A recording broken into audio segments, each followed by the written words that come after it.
Hello friends, आज हम इस वीडियो में बिहार में अब तक हुए प्रतियोगिता परीक्षाओं में बिहार के संदर्भ में ज्योग्राफी से पूछे गए महत्वपूर्ण प्रश्नों को हल करेंगे। साथ ही इसमें बीपीएससी टीआरई 1 और बीपीएससी टीआरई 2 जो 2023 में हुआ था, उन प्रश्नों का भी संकलन किया गया है। यह वीडियो आपके लिए काफ़ी इम्पोर्टेंट होगा अगर आप बिहार के किसी भी प्रतियोगिता परीक्षा की तैयारी कर रहे हैं। तो चलिए फिर समय का महत्व रखते हुए शुरू करते हैं आज का पहला प्रश्न के साथ। आज का पहला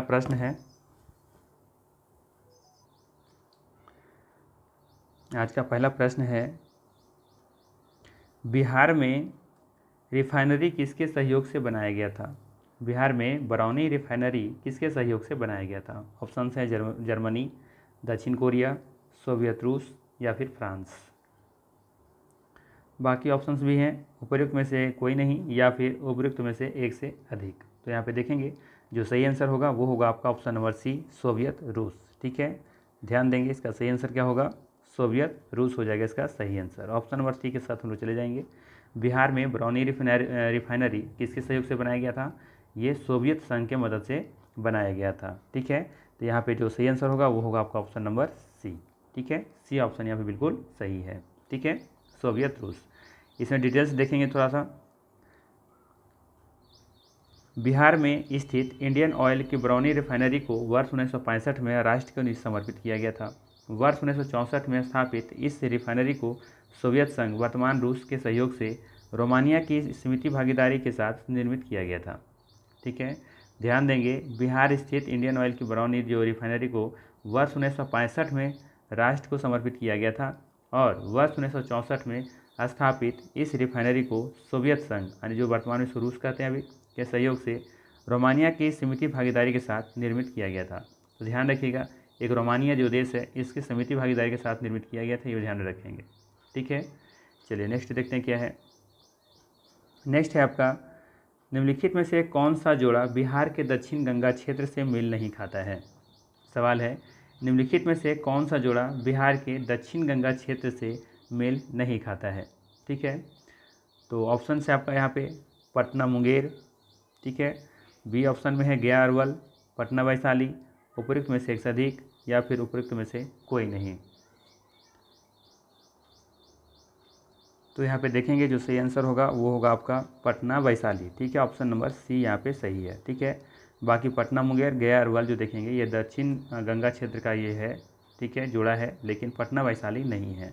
ठीक है, तो ऑप्शन नंबर हम लोग सी के साथ यहाँ चले जाएंगे। ठीक है, ऑप्शन नंबर सी सही है हो जाएगा। यहाँ पे आप चाहें तो इस फिगर में देख सकते हैं। यहाँ पे जब देखेंगे फर्स्ट ऑप्शन था पटना मुंगेर। ठीक है, तो पटना देखिए यहाँ पे है। ठीक है, और मुंगेर आपका आसपास में दिखेगा आपका मुंगेर, इधर देखिए ये मुंगेर यहाँ पे है और ये पटना है। तो ये दक्षिण क्षेत्र में हो गया, क्योंकि अब जानते हैं गंगा कुछ इस तरीके से निकली हुई है। ठीक है ना, इस बार फिर गया अरवल देखेंगे तो गया यहाँ पे आपका गया यहाँ पे है और अरवल देख रहे हैं यहाँ पे, ये दोनों सटा ही हुआ है दोनों। ठीक है, और एक और ऑप्शन जो पटना वैशाली है, तो पटना यहाँ पे है और वैशाली देखेंगे कि ये ऊपर वाले क्षेत्र में, यानी कि ये उत्तरी गंगा मैदान का क्षेत्र है। ठीक है, तो अगर मैप आपको अच्छे तरीके से याद होगा तो निश्चित तौर पर आप इसका आंसर दे पाते हैं। ठीक है, आई बात समझ में? तो चलिए फिर देखते हैं नेक्स्ट क्या है। समझ में आया यहाँ तक? यहाँ पे देखेंगे थोड़ा सा डिफिनेशन में देख लेते हैं क्या दिया है। बिहार में गंगा का मैदान उत्तर में नेपाल से लेकर दक्षिण में छोटा नागपुर पठार तक फैला है। ठीक है, बिहार में गंगा का मैदान उत्तर में नेपाल से लेकर दक्षिण में छोटा नागपुर पठार तक फैला है। यह बिहार के कुल भौगोलिक क्षेत्र का लगभग आधा हिस्सा है। पटना, मुंगेर, गया, अरवल जिले बिहार के दक्षिणी गंगा क्षेत्र में आते हैं, जबकि वैशाली उत्तरी गंगा क्षेत्र में आता है। ठीक है, पटना मुंगेर हो गया, गया अरवल वहाँ दिखा दिए थे हमने, फिगर में दिखाया ना। ये कहाँ थे? उत्तर वाले क्षेत्र में थे। ठीक है, सॉरी ये दक्षिण वाले क्षेत्र में, जबकि ये आपका वैशाली जो था ये देखेंगे कि ये आपका उत्तर वाला क्षेत्र में था। ठीक है, तो यहाँ पे सही जो आंसर होता वो कौन सा हो जाता? ऑप्शन नंबर सी यहाँ पे बिल्कुल सही है, पटना वैशाली। पटना तो है, वैशाली यहाँ पे नहीं है। ठीक है, नेक्स्ट है आपका, बिहार में निम्नलिखित में से किस जिले में सोना पाया जाता है? बिहार के निम्नलिखित में से किस जिले में सोना पाया जाता है? जमुई, मुंगेर, सारण, सिवान। तो यहाँ पे जो देखेंगे सही आंसर है वो है आपका ऑप्शन नंबर ए, यहाँ पे बिल्कुल सही हो जाएगा, ऑप्शन नंबर ए। ठीक है, जमुई। ठीक है। जमुई में आपको देखने को क्या मिलेगा, सोना। ठीक है, यहाँ पे जमुई सही आंसर हो जाएगा। ऑप्शन नंबर ए के साथ हम लोग चले जाएंगे। ठीक है, यहाँ पे देखेंगे प्रश्नगत विकल्पों में से बिहार के जमुई जिले में सोना पाया जाता है। इसके अतिरिक्त यहाँ लौह अयस्क, मैग्नेटाइट, क्वार्टजाइट, सिलिका बालू इत्यादि भी पाया जाता है। यह जिला तंबाकू उद्योग एवं टसर रेशम उत्पादन उद्योग के लिए भी प्रसिद्ध है। ध्यातव्य है कि जमुई जिला वर्ष 1991 में मुंगेर जिले से अलग होकर बना था। वर्तमान समय में यह मुंगेर प्रमंडल का हिस्सा है। ध्यान देंगे, प्रश्नगत विकल्पों में से बिहार का जो जमुई जिला है से सोना पाया जाता है। इसके अतिरिक्त यहाँ पे और क्या क्या देखने को मिलेगा, लौह अयस्क, मैग्नेटाइट, क्वार्टजाइट, सिलिका बालू इत्यादि पाया जाता है यहाँ पे। साथ ही देखेंगे यह जिला तंबाकू उद्योग एवं तसर रेशम उद्योग के लिए भी प्रसिद्ध है। और साथ साथ ध्यान रखेंगे कि जमुई जिला जो है वो 1991 में मुंगेर जिला से क्या हुआ था, अलग होकर के बना था। ठीक है, जमुई जिला मुंगेर से अलग होकर के बना था। वर्तमान समय में यह मुंगेर प्रमंडल का हिस्सा है। ठीक है, इतनी बात आपको ध्यान में रखना चाहिए यहाँ पे। ठीक है, ध्यान रखेंगे। इम्पोर्टेंट यहाँ पे सबसे ज़्यादा ये वाला पॉइंट है। ठीक है, कि यहाँ पे देखेंगे कि तंबाकू उद्योग है और तसर रेशम उद्योग भी है। कहाँ पे, इस जमुई जिला में। ठीक है, चलिए नेक्स्ट देखते हैं।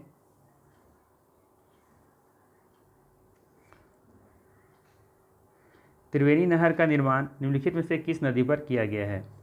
मयूराक्षी नदी पर, कोसी नदी पर, सोन नदी पर या फिर गंडक नदी पर? ठीक है, तो यहाँ पे देखेंगे जो सही आंसर है वो है आपका ऑप्शन नंबर डी, गंडक नदी पर। ठीक है, गंडक नदी पर देखेंगे कि त्रिवेणी नहर का निर्माण किया गया है। ऑप्शन नंबर डी के साथ हम लोग चले जाएंगे। ठीक है, ऑप्शन नंबर डी बिल्कुल यहाँ पे सही हो जाएगा। त्रिवेणी नहर जो है वो जो निर्माण किया गया है वो गंडक नदी पर किया गया है। ठीक है, डिफिनेशन देख सकते हैं थोड़ा सा कि प्रश्नगत विकल्पों में से त्रिवेणी नहर का निर्माण गंडक नदी पर किया गया है। ठीक है, नेक्स्ट है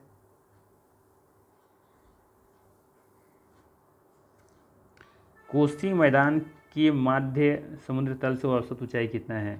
कोसी जो मैदान है कि माध्य समुद्र तल से औसत ऊंचाई कितनी है? 30 मीटर, 300 मीटर, 150 मीटर, उपरोक्त में से कोई नहीं। ठीक है, 2023 के प्री एग्जाम में पूछा गया सवाल है। ठीक है, तो यहाँ पे देखेंगे जो सही आंसर है वो है आपका 30 मीटर। ऑप्शन नंबर ए के साथ हम लोग चले जाएंगे यहाँ पे। ठीक है, ऑप्शन नंबर ए यहाँ पे बिल्कुल सही हो जाएगा। ठीक है, ऑप्शन नंबर ए यहाँ पे सही है। ठीक है, डिफिनेशन के बारे में बात करें थोड़ा सा, तो कोसी मैदान की माध्य औसत ऊंचाई समुद्र तल से लगभग 30 मीटर है। कोसी का मैदान मध्य गंगा के मैदान में स्थित है। यह क्षेत्र कोसी और उसकी सहायक नदियों द्वारा निर्मित बाढ़ की स्थिति का सामना करता रहता है, इसीलिए इस कोसी को बिहार का शोक भी कहा जाता है। ठीक है, ध्यान रखेंगे कोसी मैदान की माध्य औसत ऊंचाई समुद्र तल से लगभग कितना है, 30 मीटर है। गांठ बांध लीजिए, हम रिपीट बार बार इसलिए करते हैं ताकि आपके दिमाग में घुस जाए अच्छे तरीके से। ठीक है, कोसी का मैदान मध्य गंगा के मैदान में स्थित है। यह क्षेत्र कोसी और उसकी सहायक नदियों द्वारा निर्मित बाढ़ की स्थिति का सामना करता रहता है, इसीलिए हम जानते हैं कोसी को बिहार का शोक भी कहा जाता है। राइट, चलिए आगे देखते हैं नेक्स्ट क्या है। नेक्स्ट है आपका बिहार का प्रसिद्ध पशु मेला कार्तिक पूर्णिमा में आयोजित होता है। बिहार का प्रसिद्ध जो पशु मेला लगता है ना कार्तिक पूर्णिमा में, वो कहाँ होता है? गया में लगता है, मधुबनी में लगता है, भागलपुर में लगता है या फिर सोनपुर में लगता है? उपयुक्त में से कोई नहीं या उपयुक्त में से एक से अधिक होगा। ठीक है, तो यहाँ पे देखेंगे जो सही आंसर है वो है आपका ऑप्शन नंबर डी। ठीक है, यहाँ पे सोनपुर में देखेंगे कि कार्तिक पूर्णिमा में एक प्रसिद्ध पशु मेला लगता है यहाँ पे। ठीक है, तो हम लोग चले जाएंगे ऑप्शन नंबर डी के साथ। ठीक है, और यहाँ पे थोड़ा सा डिफिनेशन देखेंगे हम लोग। बिहार का प्रसिद्ध पशु मेला प्रतिवर्ष कार्तिक पूर्णिमा के अवसर पर सोनपुर में आयोजित किया जाता है। इसे एशिया का सबसे बड़ा पशु मेला माना जाता है। ठीक है, बिहार का प्रसिद्ध पशु मेला प्रतिवर्ष कार्तिक पूर्णिमा के अवसर पर सोनपुर में आयोजित किया जाता है और इसे एशिया का सबसे बड़ा पशु मेला भी माना जाता है। इम्पोर्टेंट फैक्ट यही है। ठीक है, ये एशिया का सबसे बड़ा पशु मेला माना जाता है। सवाल ऐसे ही पूछा जा सकता है कि एशिया का सबसे बड़ा पशु मेला कहाँ लगता है? ठीक है, तो आंसर होगा सोनपुर में। कहाँ? बिहार। ठीक है ना, चलिए आगे देखते हैं। नेक्स्ट है आपका दक्षिण बिहार में प्रचलित परंपरागत जल संरक्षण सिंचाई पद्धति कहलाती है। दक्षिण बिहार में प्रचलित परंपरागत जल संरक्षण सिंचाई पद्धति कहलाती है। क्या कहलाती है? आहर पाइन, नहर पाइन, सिंचाई पाइन या फिर खड़ीन पाइन? या उपयुक्त में से कोई नहीं, या उपयुक्त में से एक से अधिक। तो यहाँ पे देखेंगे जो सही आंसर होगा वो होगा आपका ऑप्शन नंबर ए। ठीक है, आहर पाइन कहा जाता है। दक्षिण बिहार में प्रचलित जो परंपरागत जल संरक्षण जो सिंचाई है उस पद्धति को हम लोग आहर पाइन कहते हैं। ठीक है, तो ऑप्शन नंबर हम लोग चले जाएंगे ए के साथ। ठीक है, यहाँ पे देखेंगे डिफिनेशन में कि दक्षिण बिहार में प्रचलित परंपरागत जल संरक्षण सिंचाई पद्धति आहर पाइन कहलाती है। इसमें जल संसाधनों के प्रबंधन हेतु प्रतिधारण तालाबों एवं वाहिकाओं नहरों का प्रयोग किया जाता है, इसीलिए इसे हम लोग आहर पाइन कहते हैं, क्योंकि यहाँ पे तालाब और नहर का प्रयोग किया जाता है सिंचाई के लिए। ठीक है ना, चलिए आगे देखते हैं नेक्स्ट क्वेश्चन क्या है। थॉर्नवेट की योजना के अनुसार पूर्वी बिहार की जलवायु किस प्रकार की है? थॉर्नवेट की योजना के अनुसार पूर्वी बिहार की जलवायु किस प्रकार की है? क्या C2 है, क्या C1 है, क्या A है, उपयुक्त में से अधिक होगा या उपयुक्त में से कोई नहीं होगा? ये सभी सवाल आपको हम जो BPSC Tier 3.0 के लिए प्रैक्टिस सेट करवा रहे हैं उन सब में, उस प्रैक्टिस सेट में इन सभी क्वेश्चनों को आपको हम वहाँ पे प्रैक्टिस करवाए हैं। अगर मेरा वीडियो कंटिन्यू वहाँ पर देख रहे होंगे तो इस सभी क्वेश्चनों का आंसर आपको भली भांति पता होगा। और अगर मेरा TRE 3.0 का मास्टर सेट वो जो प्रैक्टिस सेट करवा रहे नहीं देखते हैं तो ज़रूर देखिए, आपको निश्चित तौर पर 110% बेनिफिट मिलने वाला है, क्योंकि बिल्कुल हम वहाँ पे BPSC के पैटर्न पर ही क्वेश्चन हम वहाँ पर बना रहे हैं और आप लोगों को वहाँ पर प्रैक्टिस सेट करवा रहे हैं। ठीक है, तो इस बात को ध्यान रखिएगा। चलिए, तो इसको बताइए आंसर का क्या हो जाएगा। तो इसका जो सही आंसर होगा वो होगा आपका C2। ठीक है, ऑप्शन नंबर ए के साथ हम लोग यहाँ पे चले जाएंगे। ठीक है ना, थॉर्नवेट की योजना के अनुसार पूर्वी बिहार की जलवायु जो है वो किस प्रकार की है? तो C2 प्रकार की है। ठीक है, तो यहाँ पे चले जाएंगे ऑप्शन नंबर हम लोग ए के साथ। ठीक है, तो यहाँ पे थोड़ा सा देखेंगे डिफिनेशन के रूप में। थॉर्नवेट के योजना के अनुसार पूर्वी बिहार की जलवायु C2 प्रकार की है। C2 जलवायु नमी युक्त उपाद्र जलवायु है।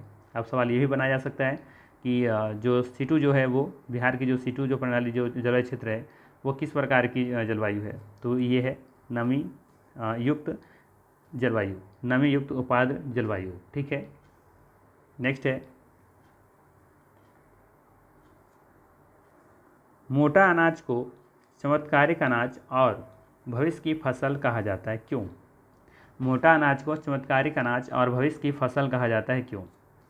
सूखी सहिष्णु फसल, कुछ बाहरी कारक की आवश्यकता है, पोषण की दृष्टि से चावल और गेहूं के बराबर है, उपयुक्त में से अधिक होगा या उपयुक्त में से कोई नहीं होगा। क्या होगा इसका सही आंसर?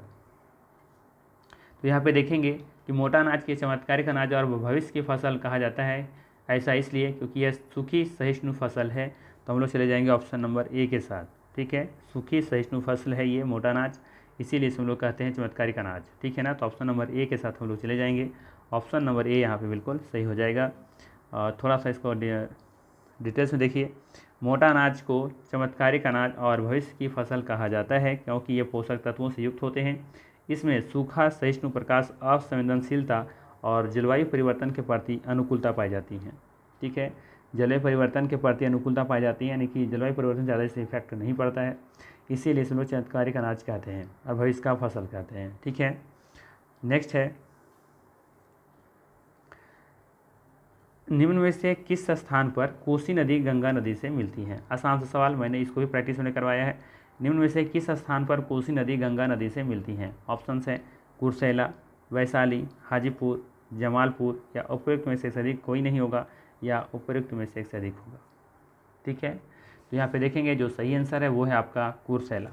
क्या हो जाएगा सही आंसर? कुर्सेला इसका सही आंसर है। ठीक है, ऑप्शन नंबर ए के साथ हम लोग चले जाएंगे। ध्यान रखिएगा जो कोसी नदी है गंगा में कहाँ मिलती है? कुर्सेला में मिलती है जा करके। ठीक है, ये ध्यान में रखना है आपको। अगर पूछा जाए कि ये कुर्सेला कहाँ है तो ध्यान दीजिएगा ये कटिहार जिला में है। ठीक है, ये ध्यान रखेंगे। इसे ही कोसी जो नदी है ना, ये कोसी नदी, ध्यान दीजिएगा ये जो कोसी नदी है इसे ही हम लोग सप्त कोसी के नाम से भी जानते हैं। ठीक है, ध्यान रखिएगा। तो यहाँ पे सही आंसर हो जाएगा ऑप्शन नंबर ए। ठीक है, बाकी यहाँ पे डिटेल्स दिया हुआ है थोड़ा सा। कोसी नदी बिहार राज्य के कटिहार जिले में कुर्सेला में गंगा नदी से मिलती है, इसे सप्त कोसी नाम से भी जाना जाता है जो हमने बताया। ठीक है, चलिए आगे देखते हैं नेक्स्ट क्वेश्चन क्या है। विक्रमशिला गांगे डॉल्फिन अभयारण्य बिहार के किस जिले में स्थित है? भागलपुर, पटना, बक्सर या फिर नालंदा? ठीक है, तो यहाँ पे जो सही आंसर है वो हो जाएगा आपका ऑप्शन नंबर ए। ठीक है, भागलपुर। ठीक है, ऑप्शन नंबर ए यहाँ पे बिल्कुल सही है। भागलपुर में देखेंगे कि विक्रमशिला गांगे डॉल्फिन अभ्यारण्य बिहार के भागलपुर जिले में स्थित है। ठीक है, तो ऑप्शन नंबर हम लोग चले जाएंगे ए के साथ। ठीक है, यहाँ दिया हुआ है विक्रमशिला गांगे डॉल्फिन अभ्यारण्य बिहार राज्य के भागलपुर जिले में अवस्थित है। ठीक है, ध्यान रखिएगा। यहाँ पे अगर डॉल्फिन की बात हो रही है तो एक जानकारी आप प्राप्त कर लीजिए कि पूरा एशिया में, ठीक है, एशिया का एकमात्र ऐसा क्षेत्र जहाँ पे अनुसंधान केंद्र खोला जा रहा है, यानी कि डॉल्फिन अनुसंधान क्षेत्र कहाँ खोला जा रहा है। ठीक है, क्या है सवाल? सवाल ये है डॉल्फिन, ठीक है, डॉल्फिन अनुसंधान क्षेत्र या केंद्र कहाँ खोला जा रहा है? ये पटना में खोला गया है, ध्यान रखेंगे। डॉल्फिन अनुसंधान केंद्र कहाँ खोला गया है? तो पटना में। ठीक है, इसका नींव रखी गई थी 2020 में। ठीक है, इसका नींव रखी गई थी 2020 में। तो यह ध्यान रखिएगा, पटना में गंगा नदी के तट पर देखेंगे यह अनुसंधान केंद्र भारत का पहला और एकमात्र राष्ट्रीय स्तर का डॉल्फिन अनुसंधान केंद्र भी है। इसके साथ ही पूरे एशिया में डॉल्फिन पर यह अपनी तरह का एकमात्र शोध केंद्र है। इस अनुसंधान केंद्र के भवन की जो नींव है वो 2020 में रखी गई थी। ठीक है, तो इस पॉइंट को भी जरूर याद रखिएगा। ठीक है, अगर पूछा जाएगा विक्रमशिला गांगे डॉल्फिन अभ्यारण्य कहाँ है, तो ये भागलपुर में है। लेकिन अगर पूछा जाए आपसे कि डॉल्फिन अनुसंधान केंद्र कहाँ खोला गया है, तो ये पटना में खोला गया है, 2020 में इसका नींव रखा गया था। ठीक है, तो ये जरूर ध्यान में रखिएगा। ठीक है ना, चलिए आगे देखते हैं नेक्स्ट क्वेश्चन क्या है। नेक्स्ट क्वेश्चन अधूरा लग रहा है क्या? 11 के बाद 12 होना चाहिए, 12 के बाद ये 13 आ गया है, तो 12 अधूरा है। 12 क्वेश्चन में क्या हो सकता है? ये महानदी, गंगा, यमुना। ठीक है, क्वेश्चन 12 है ना। 12 में क्वेश्चन कुछ ऐसा था शायद कि बिहार की भूमि निम्नलिखित में से किस नदी प्रणाली से अपवाहित होती है। सवाल कुछ ऐसा ही था कि बिहार की भूमि निम्नलिखित में से किस नदी प्रणाली से अपवाहित होती है। ठीक है, ऑप्शंस क्या दिए हुए? ऑप्शंस है महानदी, गंगा, यमुना, गोदावरी। ठीक है, उपयुक्त में से कोई नहीं, उपयुक्त में से एक से अधिक। ठीक है, इस क्वेश्चन को हम क्या करेंगे, प्रैक्टिस सेट जो करवाते हैं उसमें हम इस क्वेश्चन को हम ले लेंगे। ठीक है ना, तो टेंशन वाली बात नहीं है। तो ध्यान रखना है बिहार की भूमि निम्नलिखित में से किस नदी प्रणाली से अपवाहित होती हैं। तो ध्यान रखना है यहाँ पे ये गंगा। ठीक है, महानदी, यमुना और गोदावरी जो है यहाँ से नहीं बहती हैं। ठीक है, ऑप्शन से भी देख सकते हैं कि क्वेश्चन आपको नहीं पता है तो ऑड इन वन अगर चुनना चाहें तो क्या चुनेंगे आप? गंगा ही चुनेंगे, क्योंकि गंगा देखेंगे कि बिहार के, क्योंकि हम बिहार स्पेशल पढ़ रहे हैं तो बिहार स्पेशल में देखेंगे कि महानदी भी यहाँ से नहीं गुजरती, यमुना भी यहाँ से नहीं गुजरती। ठीक है, गोदावरी भी यहाँ से बिहार से नहीं जाती हैं। ठीक है, तो यहाँ पे देखेंगे कि अपवाहित जो होती हैं वो गंगा हो जाएगा। यहाँ पे ऑप्शन नंबर बी के साथ हम लोग जा सकते हैं यहाँ पे। ठीक है, तो यहाँ पे देख लेंगे कि डिटेल्स क्या दिया है, इससे समझ में आ जाएगा कि क्वेश्चन क्या रहा होगा। बिहार की भूमि गंगा नदी प्रणाली से अपवाहित हैं। गंगा नदी बिहार की भूमि को 2 भागों में विभाजित करती हैं, उत्तरी बिहार एवं दक्षिणी बिहार। ठीक है ना, ये तो कॉमन सी बात है। बिहार की अन्य प्रमुख नदियाँ जैसे गंगा नदी में आकर मिल जाती हैं। यह नदी बिहार के मध्य भाग में पश्चिम से पूरब की ओर प्रवाहित होती हैं। ठीक है, उधर वेस्ट बंगाल की तरफ निकल जाती हैं। ठीक है ना, नेक्स्ट क्वेश्चन है बिहार में बलसुंदरी, ताल, करैल एवं बलथर पद निम्नलिखित में से किसके लिए प्रयुक्त होते हैं। बिहार में बलसुंदरी, ताल, करैल, बलथर पद जो आते हैं, पद जो टर्म आ रहे हैं ना, ये किसके लिए प्रसिद्ध होते हैं? क्या कृषि के लिए होते हैं, फसल के लिए होते हैं, मिट्टी के लिए होते हैं, प्राकृतिक वनस्पति के लिए होते हैं, या फिर उपयुक्त में से कोई नहीं होगा, या फिर उपयुक्त में से एक से अधिक होगा। बीपीएससी CDP में पूछा गया सवाल, प्री में 2022 में क्वेश्चन पूछा गया था। ठीक है, तो यहाँ पे देखेंगे कि इसे मिट्टी कहा जाता है इन सब चीज़ों को यहाँ पे। ठीक है, बिहार में बलसुंदरी, ताल, करैल, इसमें जो है बलथर, ये सभी क्या है, ये मिट्टी है, यहाँ पर मिट्टी के नाम है। ठीक है, कोई दिक्कत नहीं है। तो हम लोग चले जाएंगे ऑप्शन नंबर सी के साथ। ऑप्शन नंबर सी यहाँ पे बिल्कुल सही हो जाएगा। डिटेल्स देखें थोड़ा सा। बिहार में बलसुंदरी, ताल, करैल एवं बलथर पद मिट्टी के लिए प्रयुक्त किए जाते हैं। बलसुंदरी मिट्टी उत्तर बिहार के विभांगा क्षेत्रों में सहरसा, पूर्णिया, दरभंगा तथा मुजफ्फरपुर में पाई जाती हैं।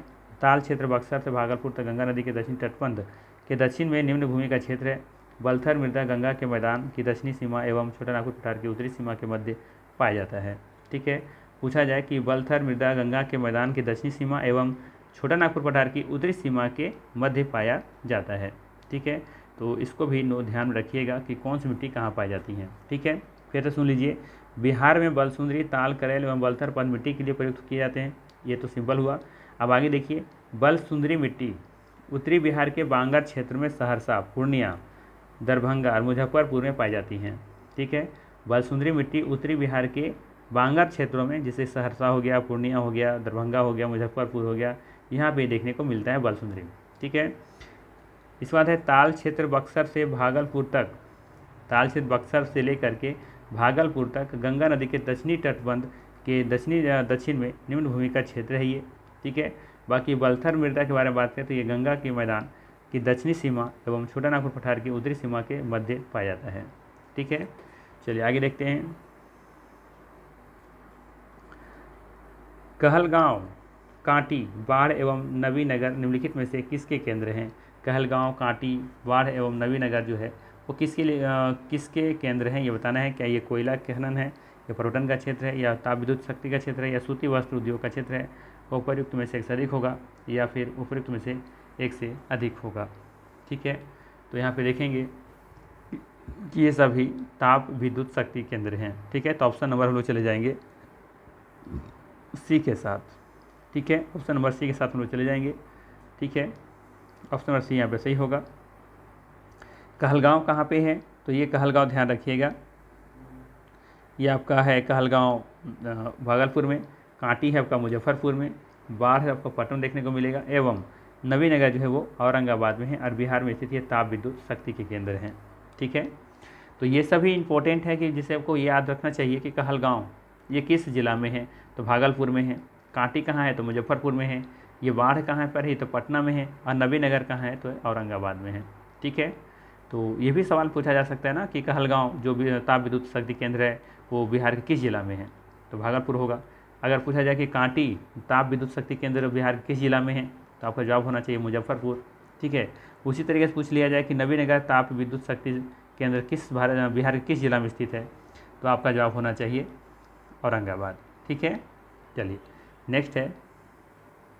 इस सब क्वेश्चन को ना जितना आप रिपीट करेंगे ना, बोल करके रिपीट करेंगे ना, उतना याद होगा आपको, इसलिए रिपीट कीजिए इस बार बार सवाल को, एक बार दो बार। देखिए जितना रिपीट करेंगे ना आपको उतना बेनिफिट होने वाला है। हम लोग क्या करते हैं ना, सिर्फ पढ़ते आगे निकल जाते हैं, इसलिए हम लोग याद नहीं हो पाता है। एक ही क्वेश्चन को जितना रिपीट कीजिएगा ना दिमाग में बैठ जाएगा। ठीक है, हम लोग 2 दूनी 4 क्यों नहीं बोलते, लाइफ में कहीं भूलते हैं? नहीं बोलते। क्यों नहीं बोलते? क्योंकि इतना हम लोगों ने इसको प्रयोग कर लिया, कितना बार बोल चुके हैं ना कि वो दिमाग से जाता ही नहीं है। इसलिए कि चीज़ों को बार बार बोलना सीखिए, जितना आप पढ़ेंगे एक ही चीज़ को ना बार बार, वो आपको रिमाइंड होता चला जाएगा। पढ़ने का सबसे अच्छा तरीका ये है, याद होता नहीं, याद करना पड़ता है बोल करके। ठीक है, चलिए नेक्स्ट देखते हैं। बिहार में निम्नलिखित में से कौन सा वस्त्र उद्योग का केंद्र है? बिहार में निम्नलिखित में से कौन सा वस्त्र उद्योग का केंद्र है? गया है, भागलपुर है, पटना है, या फिर मुंगेर है? चलिए बताइए इसका सही आंसर क्या होगा। बाकी ऑप्शंस भी हैं, उपयुक्त में से कोई नहीं, या फिर उपयुक्त में से एक से अधिक। ठीक है, तो यहाँ पे देखेंगे आप कि गया में भी यहाँ पे गया में भी देखेंगे कि वस्त्र उद्योग केंद्र है। ठीक है, गया में भी है और भागलपुर में भी है। ठीक है, पटना और मुंगेर में नहीं है, तो यहाँ पे देखेंगे कि जो सही आंसर होगा ऑप्शन नंबर ई होगा, उपयुक्त में से एक से अधिक हो जाएगा। ठीक है, ध्यान रखेंगे बिहार में वस्त्र उद्योग के प्रमुख जो केंद्र है वो भागलपुर और गया है, तो यहाँ पे चले जाएंगे हम लोग ऑप्शन नंबर ई के साथ। ठीक है, तो यहाँ पे जो सही आंसर होगा वो ई ऑप्शन होगा। थोड़ा सा डिटेल से देख लेते हैं क्या दिया है। बिहार में वस्त्र उद्योग के प्रमुख केंद्र भागलपुर एवं गया है। गया जिला स्थित मानपुर क्षेत्र में सूती वस्त्र उद्योग का प्रमुख केंद्र है। बिहार में वस्त्र उद्योग के अंतर्गत हथकरघा, रेशम एवं जूट उद्योग सम्मिलित है। इस प्रकार उपयुक्त प्रश्न में एक से अधिक सही विकल्प सही होगा। ठीक है ना, चलिए नेक्स्ट देखते हैं। बिहार में कानून द्वारा गौवध किस वर्ष प्रतिबंधित किया गया था? सवाल है, बिहार में कानून द्वारा गौवध किस वर्ष में प्रतिबंधित किया गया था? ऑप्शंस हैं 1948, 1949, 1954, 1955। यहाँ पे देखेंगे कि जो बिहार में कानून द्वारा गौवध जो प्रतिबंधित किया गया था, ये किया गया था आपका 1955 में। ठीक है, कब किया गया था? 1955 में। तो हम लोग चले जाएंगे ऑप्शन नंबर डी के साथ। ठीक है, ऑप्शन नंबर डी के साथ चले जाएंगे, ऑप्शन नंबर डी यहाँ पे सही हो जाएगा। ठीक है, तो यहाँ पे जो सही आंसर है वो है आपका ऑप्शन नंबर डी। ठीक है। डिटेल्स थोड़ा सा देख लेते हैं। बिहार पशु संरक्षण और सुधार अधिनियम 1955 के जरिए बिहार में गाय, बछड़ा, बैल और सांड के वध को प्रतिबंधित किया गया था। ठीक है। नेक्स्ट है, बिहार विधान परिषद में नेता प्रतिपक्ष कौन है? ठीक है, तो ये 2022 का सवाल है। तो इस क्वेश्चन का आंसर हो सकता है चेंज होता रहेगा, क्योंकि जिस समय सवाल पूछा गया था उस समय कौन थे, अभी कौन है। ठीक है ना। तो इस क्वेश्चन को अपडेट आपको होते रहना है कि इसका सही आंसर क्या होगा। तो बिहार विधानसभा परिषद में जो नेता प्रतिपक्ष के कौन है, तो जिसमें सवाल पूछा गया था उसमें सर कुछ होगा और अभी का आंसर कुछ होगा। ठीक है ना। तो ध्यान रखिएगा, जिसमें ये सवाल पूछा गया था उस समय प्रतिपक्ष की जो नेता थी वो थी राबड़ी देवी। ठीक है, तो ऑप्शन नंबर यहाँ पे सी सही हो जाएगा। ठीक है, बट अभी अगर ये करंट पूछा जाए तो अभी कौन है, तो शायद अभी सम्राट चौधरी है। ठीक है, तो यहाँ पे हम लोग चले जाएंगे ऑप्शन नंबर सी के साथ। ठीक है, तो यहाँ पे देख लेते हैं क्या दिया है। प्रश्नकाल में बिहार विधान परिषद में नेता प्रतिपक्ष श्रीमती राबड़ी देवी थी। वर्तमान में विधान परिषद में नेता प्रतिपक्ष सम्राट चौधरी हैं, ये याद रखना है आपको। ठीक है,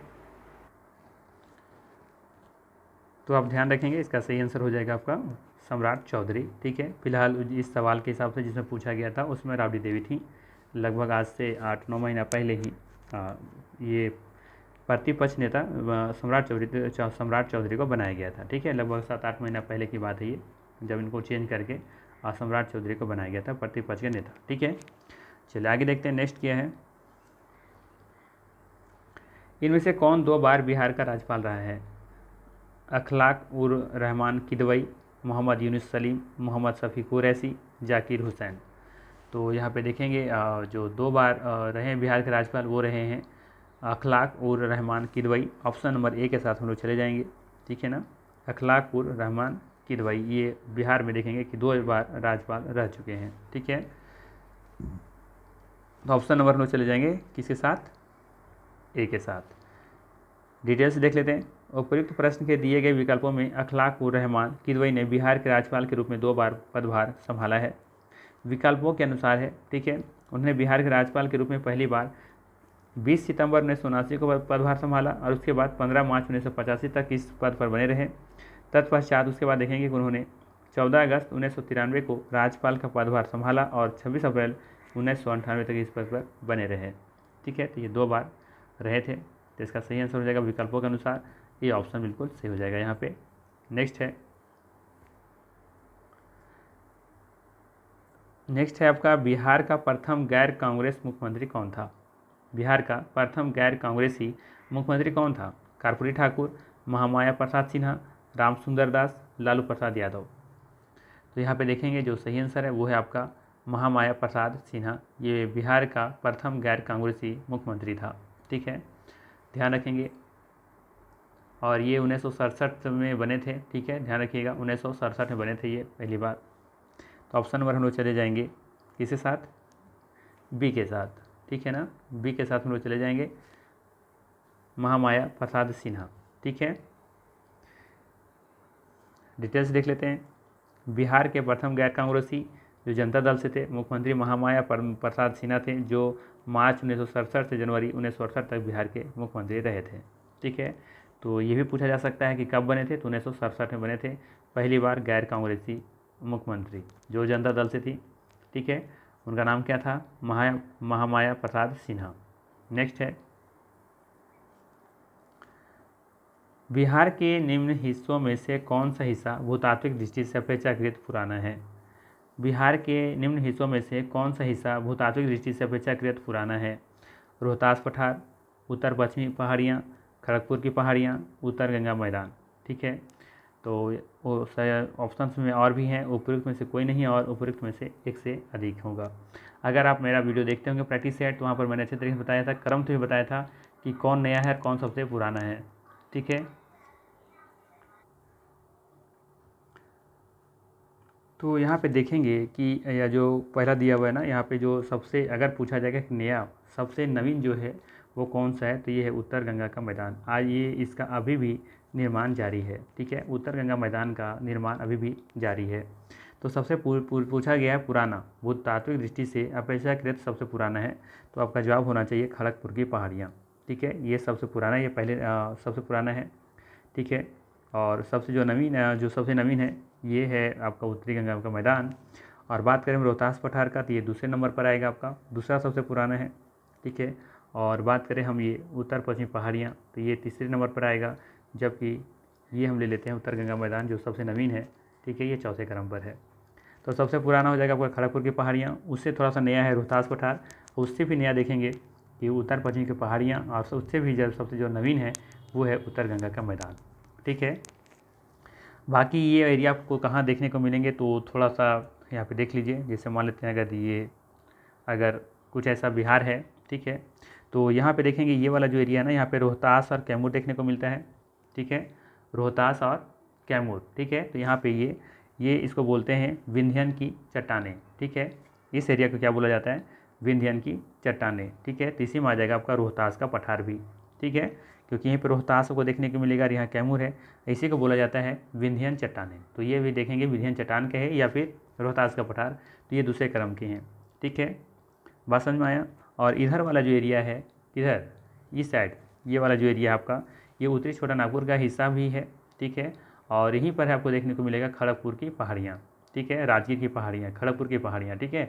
तो सब कुछ यहीं देखने को मिलेगा। इसी में आपको गया है, मुंगेर है, शेखपुरा है, राजगीर है, खड़गपुर है, ये सभी देखने को मिलेगा, ठीक है। इसी को बोलते हैं यहाँ पे धरवाड़ की चट्टानें। तो ये वाला एरिया जो है वो धरवाड़ की चट्टानें हैं और ये है विंध्यन की चट्टानें, ठीक है। और बात करें हम यहाँ पे ये वाला जो एरिया पे देखेंगे जो पश्चिम चंपारण है, पूर्वी चंपारण है, यहाँ पे देखने को मिलेगा टर्शियरी युग की चट्टानें, ठीक है, जो सुमेश्वर की पहाड़ी क्षेत्र वाला हिस्सा है। और बाकी जो बचता है आपका इधर ये वाला जो गंगा का मैदान है, ये वाला एरिया पूरा ये वाला, इसको बोलते हैं उत्तर गंगा का मैदान और दक्षिणी गंगा का कुछ मैदान भी कुछ इसमें हिस्से आते हैं, ठीक है, जो ये नवीन है, ठीक है। तो उत्तर गंगा का मैदान तो पूरा नवीन है, क्योंकि उधर से ऐसा देख रहे हैं कि नदियाँ जो बह करके आती हैं वो पूरी तरीके से क्या कर रही हैं, हर बार मिट्टी लेकर के नया नया मिट्टी लेकर के आती हैं और नवीन मिट्टी का निर्माण कर रही हैं, ठीक है। तो आपको ध्यान क्या रखना है? बेसिकली ध्यान ये रखना है, वो मैं फिर से ड्रॉ कर बता देता हूँ। जिससे मान लेते हैं अगर ये मेरा बिहार है तो यहाँ पे ध्यान रखिएगा, यहाँ पे क्या है, यहाँ पे आपको देखने को मिलेगा धरवाड़ की चट्टान, ठीक है। यहाँ पे क्या मिलेगा इधर वाले एरिया में, यहाँ पे देखने को मिलेगा विंध्यन चट्टान, ठीक है। और यहाँ देखने को मिलेगा ये सुमेश्वर की जहाँ पहाड़ी है वहाँ पे देखने को मिलेगा आपको टर्शियरी युग की चट्टानें। और बाकी जो एरिया वाला है जो गंगा क्षेत्र किनारे वाला एरिया है, ठीक है, ये से देखने को मिलेगा आपको यहाँ पे आपका क्वाटरनरी युग की चट्टान, ठीक है, क्वाटरनरी युग की चट्टान देखने को मिलेगा बिहार के मैदानी भाग में, ठीक है। तो उसी में से आ जाता है ये, इसमें देखेंगे कि उत्तरी जो गंगा का मैदान है ये सबसे नवीन है, ठीक है। तो यहाँ पे जो सही आंसर होगा वो होगा आपका खड़गपुर की पहाड़ियाँ। ऑप्शन नंबर हम लोग चले जाएंगे सी के साथ, ठीक है, ऑप्शन नंबर सी के साथ चले जाएंगे, ठीक है। तो यहाँ पे सी सही आंसर होगा। बस आपको यहाँ पे थोड़ा सा नाम अलग अलग करके दे दिया जाता है। जैसे कि देखिए अब यहाँ पे हमने कहा यहाँ पे क्या है, यहाँ पे आपका विंध्यन चट्टानें हैं, तो विंध्यन चट्टान भी दे सकता है या तो रोहतास पठार दे देगा। और रोहतास पठार में देखेंगे साथ साथ में कैमूर वाला हिस्सा उसी में आता है, तो हो सकता है कैमूर का भी पठार दे दें, रोहतास का पठार दे दें, या फिर दोनों कंबाइन क्या बोलते हैं वहाँ पे आपका विंध्यन चट्टानें, ठीक है। इधर गया वाला एरिया है, मुंगेर वाला जो एरिया है खड़गपुर की पहाड़ियाँ हैं, उसी देखो यहाँ पे उसी को दे दिया गया है खड़गपुर की पहाड़ियाँ, जो ये सबसे पुराना है। तो अगर यहाँ पे लिख देता ये इसी जगह पर, अगर ये होता क्या धरवाड़ की चट्टानें, ठीक है, तो वो भी आंसर सही हो जाता। खड़गपुर की जगह पर अगर धरवाड़ लिख दिया रहता तो भी सही होता, धरवाड़ की चट्टानें, ठीक है। और रोहतास पठार की जगह पर अगर लिख देता यहाँ पे विंध्यन तो भी सही होता, ठीक है। क्या लिख दिया होता? विंध्यन, तो भी संधि सही होता, ठीक है ना।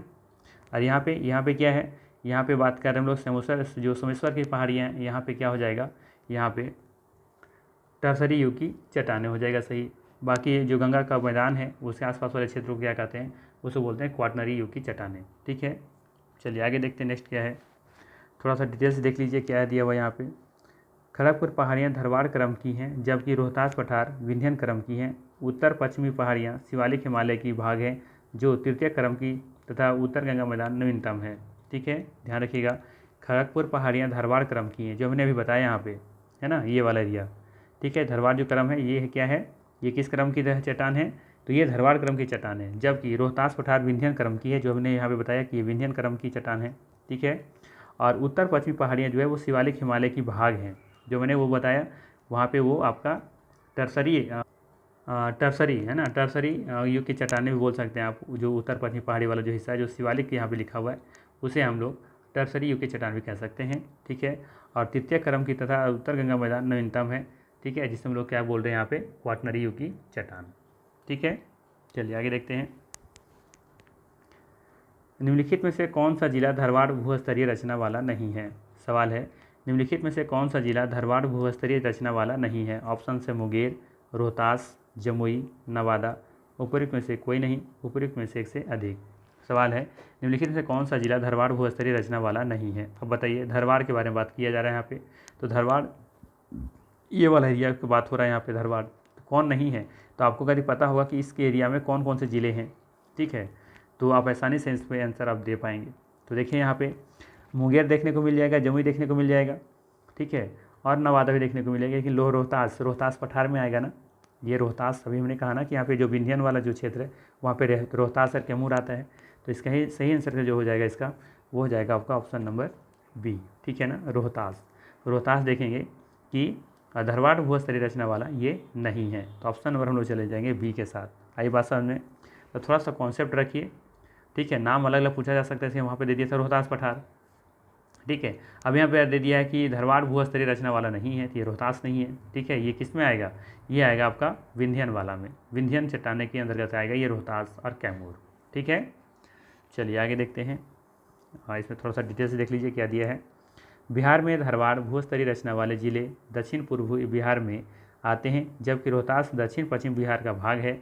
इस क्षेत्र में विंध्यन क्रम की चट्टानें पाई जाती हैं। बिहार में विंध्यन क्रम की चट्टानें कैमूर और सोन नदी घाटी रोहतास में पाई जाती हैं, है ना। देखिए लिखा है ना कि बिहार में विंध्यन क्रम की चट्टानें कैमूर और सोन नदी घाटी रोहतास में पाई जाती हैं। जो हमने यहाँ पे कहा, ये वाला जो एरिया विंध्यन वाला है, यहाँ पे रोहतास और कैमूर देखने को मिलता है।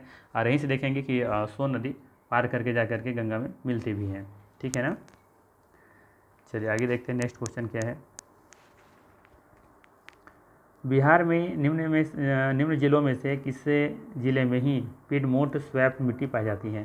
बिहार के निम्न जिलों में से किस जिले में ही पिडमोंट स्वैम्प मिट्टी पाई जाती है। ऑप्शन है मधुबनी, भागलपुर, पश्चिमी चंपारण, सीतामढ़ी। उपयुक्त में से कोई नहीं होगा या उपयुक्त में से एक से अधिक होगा। तो यहाँ पे देखेंगे जो सही आंसर होगा वो होगा आपका ऑप्शन नंबर यानी कि पश्चिम चंपारण यहाँ पर सही हो जाएगा, ऑप्शन नंबर सी सही हो जाएगा यहाँ पे, ठीक है।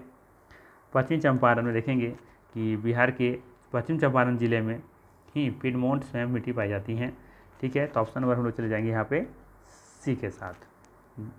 डिटेल्स देख लीजिए क्या दिया है। बिहार में 3 प्रकार की मिट्टियाँ पाई जाती हैं। पिडमोंट दलदली मिट्टी जो पश्चिमी चंपारण जिले के पश्चिमी उत्तर भाग में पाई जाती हैं, ठीक है। दूसरा है तराई मिट्टी जो नेपाल की सीमा के साथ राज्य के उत्तरी भाग में पाई जाती हैं, ठीक है। मतलब ये समझिए यहाँ पे कहाँ गया वो मेरा, बहुत ऊपर चले गए हम लोग, इधर ये वाला एरिया। यहाँ पे देखेंगे ये वाला जो एरिया है ना, ये वाला एरिया यहाँ पे ये तराई क्षेत्र कहलाता है। नेपाल और जो बिहार का बॉर्डर है ना, उसे हम लोग क्या कहते हैं, तराई वाला क्षेत्र। ध्यान रखिएगा, तराई वाला क्षेत्र जो होता है दलदली क्षेत्र होता है, ये भी याद रखिएगा। बात करें हम आगे, तीसरा गांगे जलोढ़ बिहार का मैदान गैंगेटिक जलोढ़ दोनों नए और साथ ही पुराने से आच्छादित हैं, ठीक है। तो गांगे जो जलोढ़ बिहार का जो मैदान है वो गैंगेटिक जलोढ़ है, यानी कि दोनों है, नया भी और पुराना भी, से पूरा तरह से ही आच्छादित है। नेक्स्ट है ब्रह्मयोनी हिल बिहार के किस जिले में स्थित है, ठीक है। कई एग्जाम में पूछा गया है ये सवाल। ब्रह्मयोनी हिल बिहार के किस जिले में स्थित है। क्या ये गया में है, रोहतास में है, नालंदा में है या फिर नवादा में है। तो देखेंगे इसका सही आंसर हो जाएगा गया, ठीक है। गया में ब्रह्मयोनी हिल जो है वो भी गया में है। ऑप्शन नंबर ए के साथ हम लोग चले जाएंगे, ऑप्शन नंबर ए यहाँ पे सही हो जाएगा, ठीक है। डिटेल्स देख सकते हैं थोड़ा सा। ब्रह्मयोनी हिल बिहार के गया जिले में स्थित एक पवित्र पहाड़ी है। इसका उल्लेख महाभारत और बौद्ध अभिलेखों में मिलता है। गया जिला फल्गु नदी के तट पर अवस्थित है। इंपॉर्टेंट पॉइंट, गया जिला जो है वो कहाँ पर है, फल्गु नदी के तट पर स्थित है, ये ध्यान रखिएगा। गया फल्गु नदी के तट पर स्थित है, ये ध्यान रखिएगा, इंपॉर्टेंट है, यहाँ से क्वेश्चन बन सकता है। गया किस नदी के तट पर अवस्थित है, तो फल्गु नदी के तट पर अवस्थित है, ठीक है। चलिए आगे देखते हैं। नेक्स्ट, निम्नलिखित में से कौन सी नदी फतुहा के पास गंगा में मिलती है। निम्नलिखित में से कौन सी नदी फतुहा के पास गंगा में मिलती है। ऑप्शन है सोन, पुनपुन, सकरी या फिर बालन। तो यहाँ पे देखेंगे जो सही आंसर है वो है आपका पुनपुन नदी। कौन सा? पुनपुन। ऑप्शन नंबर बी के साथ हम लोग चले जाएंगे। पुनपुन नदी जो है वो फतुहा के पास गंगा मिल जाती हैं और ये दक्षिण गंगा का दक्षिण मतलब कि कह सकते हैं क्या, दक्षिण बिहार की नदी है ये, है ना। जैसे कि अगर ये गंगा भी से पार हुई है तो ये पुनपुन देखेंगे सबसे पहले इधर सोन, और सोन के बाद फिर पुनपुन। ठीक है, सोन, फिर इससे पहले कर्मनाशा भी जाकर मिलती हैं, इस बार सोन नदी, फिर इसके बाद पुनपुन नदी। ठीक है, इसके बाद फिर देखेंगे सोन के बाद पुनपुन, पुनपुन के बाद फिर ये फल्गु, फल्गु के बाद फिर देखेंगे क्यूल, और क्यूल के बाद फिर अजय। तो अजय गंगा में यहाँ नहीं मिलती है। गंगा जो है ना ये शायद कैमूर से निकलती हुई इधर ये झारखंड में प्रवेश करती है, फिर इधर जाकर पश्चिम बंगाल तब जा करके फिर गंगा में मिलती है। ठीक है, ये ध्यान रखिएगा। तो यहाँ पे सही आंसर हो जाएगा बी ऑप्शन। ठीक है, फतुहा के पास गंगा में कौन सी नदी मिलती है? ऑप्शन में जो पुनपुन है वो मिलती है। डिटेल्स देखेंगे। पुनपुन नदी छोटे नागपुर पठार पलामू झारखंड से निकलकर बिहार के औरंगाबाद जिले में प्रवेश करती हैं और पटना जिले के फतुहा के समीप गंगा में मिल जाती हैं। मोरहर और दरगाह पुनपुन की सहायक नदियां हैं। ध्यान रखना है, पुनपुन नदी छोटे नागपुर पठार पलामू झारखंड से निकलकर बिहार के औरंगाबाद जिले में प्रवेश करती हैं और पटना जिले के फतुहा के समीप गंगा में मिल जाती हैं। ठीक है, बाकी ध्यान रखिएगा कि जो पुनपुन है ना उसका दो गो सहायक नदी, जिसे दरगाह और मोरहर।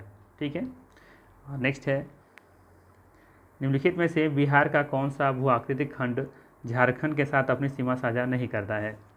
सवाल है, निम्नलिखित में से बिहार का कौन सा भू आकृतिक खंड झारखंड के साथ अपनी सीमा साझा नहीं करता है? गंगा सोन विभाजन, अंग मैदान, मिथिला मैदान या फिर मगध का मैदान? चलिए बताइए क्या होगा इसका सही आंसर। उपयुक्त में से कोई नहीं होगा या फिर उपयुक्त में से एक से अधिक इसका सही आंसर होगा। अगर आप मैप देखते होंगे तो मगध देखते होंगे कि मगध जो है वो बिहार से सटा ही हुआ भाग है। ठीक है, और गंगा सोन विभाजन देखेंगे तो सोन तो देखेंगे कि इधर आपका इधर दक्षिण से ही जा करके मिलती है गंगा में, तो ये आपका सीमा के साझा करता है ये। ठीक है, गंगा सोन भी, यंग भी मैदान भी है, और लेकिन मिथिला जो मैदान है ये नहीं साझा करता है। तो ऑप्शन नंबर हम लोग चले जाएंगे डी के साथ। ठीक है, ऑप्शन नंबर डी के साथ हम लोग चले जाएंगे, सही आंसर हो जाएगा ऑप्शन नंबर डी। इसे देखेंगे, बिहार का मिथिला मैदान का भू आकृतिक खंड झारखंड के साथ अपनी सीमा साझा नहीं करता है, जबकि गंगा सोन विभाजन, अंग मैदान और मगध मैदान का भू आकृतिक खंड झारखंड के साथ सीमा साझा करता है। ठीक है, चलिए आगे देखते हैं। गंगा नदी की दियारा भूमि का नामकरण निम्नलिखित में से किससे संबंध है? सवाल है, गंगा नदी की दियारा भूमि का नामकरण निम्नलिखित में से किससे संबंध है? दिया, डहर, देवरा या दायरा? उपयुक्त में से कोई नहीं, उपयुक्त में से एक से अधिक। क्या होगा इसका सही आंसर? तो ये ध्यान रखिएगा, दियारा जो है वो दिया से संबंध है। ठीक है, तो ऑप्शन नंबर हम लोग चले जाएंगे ए के साथ। ठीक है, सही आंसर होगा ए। इसमें डिटेल्स देखेंगे। गंगा नदी की दियारा भूमि का नामकरण दिया से संबंध है। ठीक है, दियारा दिया मिलता जुलता है ना। दियारा भूमि का वह टुकड़ा है जो दशकों से रेत के जमाव के परिणामस्वरूप गंगा नदी के बीच में बना है। दियारा शब्द दिया से दिया गया है, जिसका अर्थ होता है मिट्टी का दीपक। ठीक है, जिसका अर्थ क्या होता है? मिट्टी का दीपक। नेक्स्ट है, निम्नलिखित में से कौन सी वस्तु बिहार के भौगोलिक संकेत के रूप में पंजीकृत नहीं है? निम्नलिखित में से कौन सी वस्तु बिहार के भौगोलिक संकेत के रूप में पंजीकृत नहीं है? जर्दालू आम, मूंगा रेशम, कटनी धान, मगही पान? ठीक है, उपयुक्त में से कोई नहीं होगा या फिर उपयुक्त में से एक से अधिक होगा। क्या होगा इसका सही आंसर? सवाल है, निम्नलिखित में से कौन सी वस्तु बिहार के भौगोलिक संकेत यानी कि जीआई टैग जो मिलता है ना वो पूछा है, पंजीकृत नहीं है? जर्दालू आम, मूंगा रेशम, कटनी धान, मगही पान? तो बताइए इसका आंसर क्या होगा। तो यहाँ पे देखेंगे जो सही आंसर है वो हो जाएगा ऑप्शन नंबर ई। यहाँ पे देखेंगे कि यहाँ पे ई सही आंसर हो जाएगा। ठीक है, क्योंकि यहाँ पे देखेंगे कि जर्दालू आम, मूंगा रेशम, मगही पान, कटनी धान ये सभी देखेंगे यहाँ पे क्या है आपका जीआई टैग मिला हुआ है। ठीक है, ध्यान रखेंगे। तो ऑप्शन नंबर ई यहाँ पे ई जो है वो सही आंसर है। यहाँ पे देखेंगे डिटेल्स में, असम के मूंगा रेशम को जीआई टैग 2007 में प्रदान किया गया था, जबकि 28 नवंबर 2017 के भौगोलिक संकेत जनरल के अंक में बिहार के जर्दालू आम, कटनी धान जिसे कतरनी धान कहते हैं एवं मगही पान को उल्लेख किया गया है। अर्थात ये तीनों कृषि उत्पाद भौगोलिक संकेत के रूप में सूचीबद्ध हैं। ठीक है, तो यहाँ पे देखेंगे जो सही आंसर है वो है आपका ऑप्शन नंबर ई। ठीक है, ध्यान रखेंगे जो मूंगा रेशम है ना ये असम का है। ठीक है, मूंगा रेशम को भी जीआई टैग मिला है 2007 में, लेकिन ये असम का है। ठीक है, ये बिहार का नहीं है। बाकी जर्दालू आम, कटनी धान, मगही पान, ये तीनों जो है वो क्या है, कटनी नहीं करतनी से धान है, इस तरह से कुछ नाम है शायद। ठीक है, तो वो थोड़ा सा डिफरेंस हो सकता है प्रोनाउंसिएशन में। ठीक है, बट कटनी धान, जर्दालू आम और मगही पान ये तीनों यहाँ पे सही हो जाएगा। ठीक है, तो चले जाएंगे हम लोग ऑप्शन नंबर ई के साथ। वैसे आप ध्यान रखेंगे कि बिहार के बहुत सारे लगभग 14 वस्तुओं को, पदार्थों को दिया गया है जीआई टैग। ठीक है, उसमें से कुछ कुछ इम्पोर्टेंट्स नाम है जो मैं यहाँ पे लिख देता हूँ। जैसे पहला है शाही लीची। ठीक है, शाही लीची, शाही लीची जो आपका मुजफ्फरपुर का है ना, फेमस है यहाँ का शाही लीची। ठीक है, मधुबनी चित्रकला, मधुबनी चित्रकला, पिपली वर्क।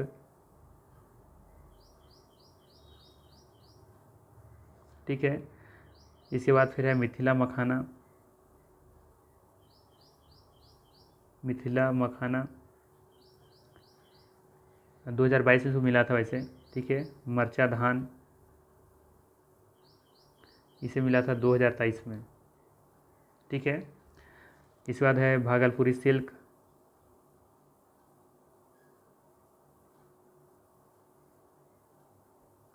भागलपुरी सिल्क है। ठीक है, एक है कतरनी चावल।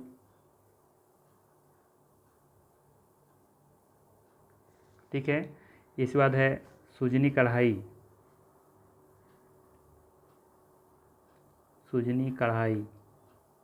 ठीक है, और क्या नाम है, मिथिला मखाना हो गया, पिपली, मधुबनी हो गया आपका, सिलावा खाजा, हाँ एक है सिलावा खाजा। ठीक है, कितने हो गए, 1 2 3 4 5 6 7 8 9 और भी हैं, 14 शायद हैं टोटल। ठीक है ना, मगही पान देख लीजिएगा है, मगही पान। ठीक है, और है इसमें एक है जर्दालू आम। ठीक है ना, जर्दालू आम।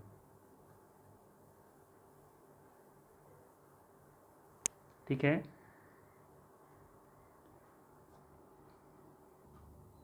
यहाँ पे फिलहाल मुझे 11 नाम याद आ रहे हैं। ठीक है, बाकी 3 और भी नाम हैं जो मुझे याद नहीं आ रहा है। और इस सबसे इम्पोर्टेंट ध्यान रखिएगा कि जो जीआई टैग है ना, जो जीआई टैग है वो लाइफ टाइम के लिए नहीं दिया जाता है। ठीक है, ये ध्यान रखिएगा, जीआई टैग जो है वो लाइफ टाइम के लिए नहीं दिया जाता है, ये सिर्फ 10 वर्षों के लिए दिया जाता है। ठीक है, अगर इसके बाद भी फिर आपको चाहिए तो फिर से आपको रजिस्ट्रेशन अप्लीकेशन देना होता है, रजिस्ट्रेशन करवाना होता है। ठीक है, तो अगर एग्जाम में ये आए कि जीआई टैग कितने सालों के लिए वैध होता है, तो ये 10 सालों के लिए वैध होता है। ठीक है, और एक सवाल और याद रखिएगा इसमें कि जो जीआई टैग सबसे पहले किसको दिया गया था, तो हमेशा ध्यान रखिएगा कि जो प्रथम भारतीय उत्पाद था जो दिया गया था, जिसे उसे दिया गया था, उसका नाम था दार्जिलिंग चाय। क्या नाम था उसका, दार्जिलिंग, दार्जिलिंग चाय था। ठीक है, दार्जिलिंग चाय। कब दिया गया था इसे दिया गया था 2004 में।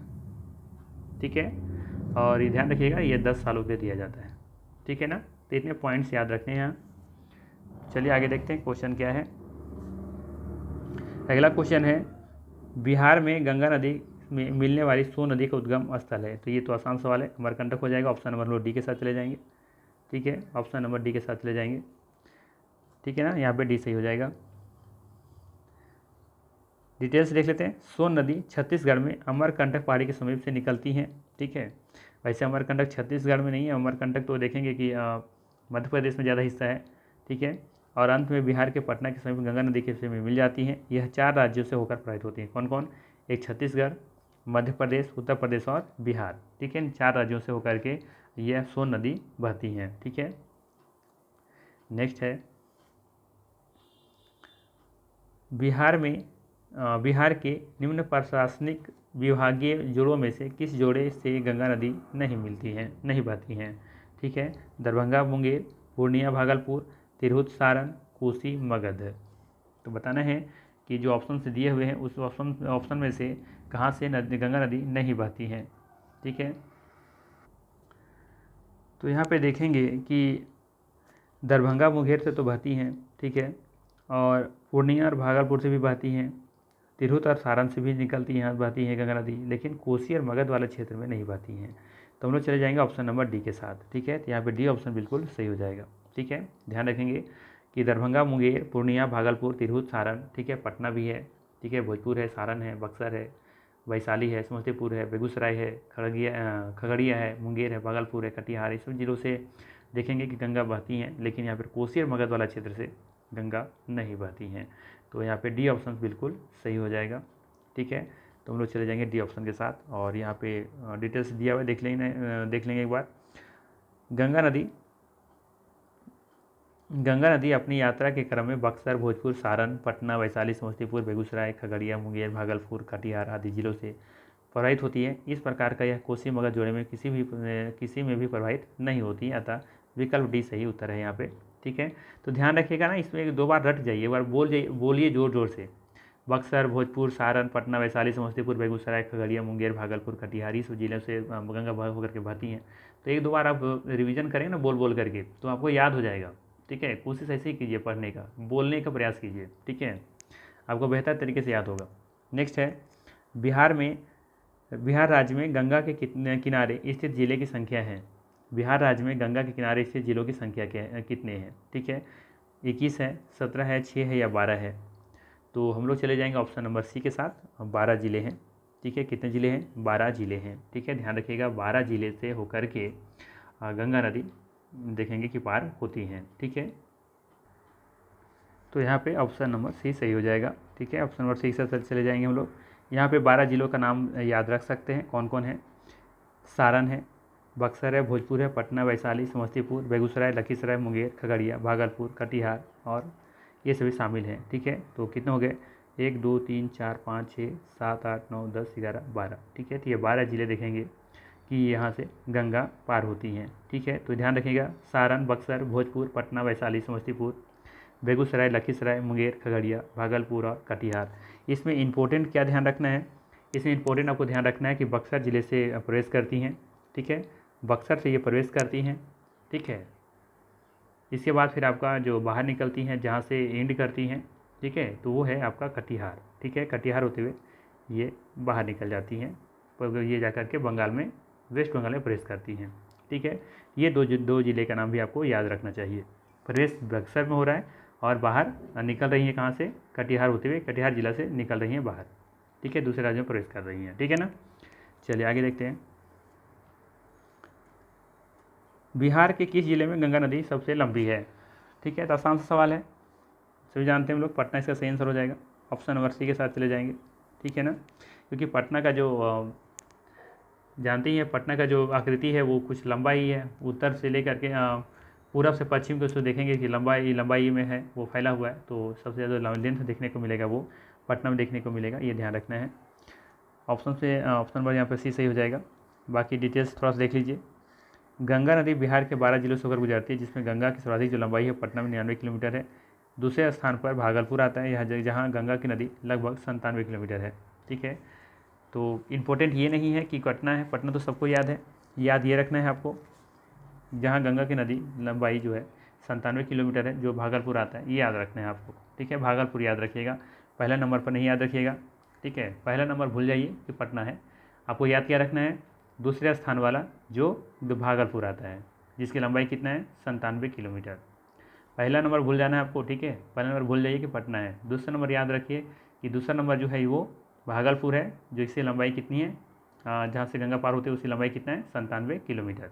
ठीक है, क्योंकि पहला जो पूछेगा नहीं वो कॉमन हो चुका है, तो दूसरा ही पूछा जा सकता है, तो दूसरा ही पूछेगा, पहला नहीं पूछेगा। ठीक है, और पहला पूछेगा तो कौन सा बड़ी बात हो जाएगी, वो तो आपको ऐसे भी याद है। नेक्स्ट है,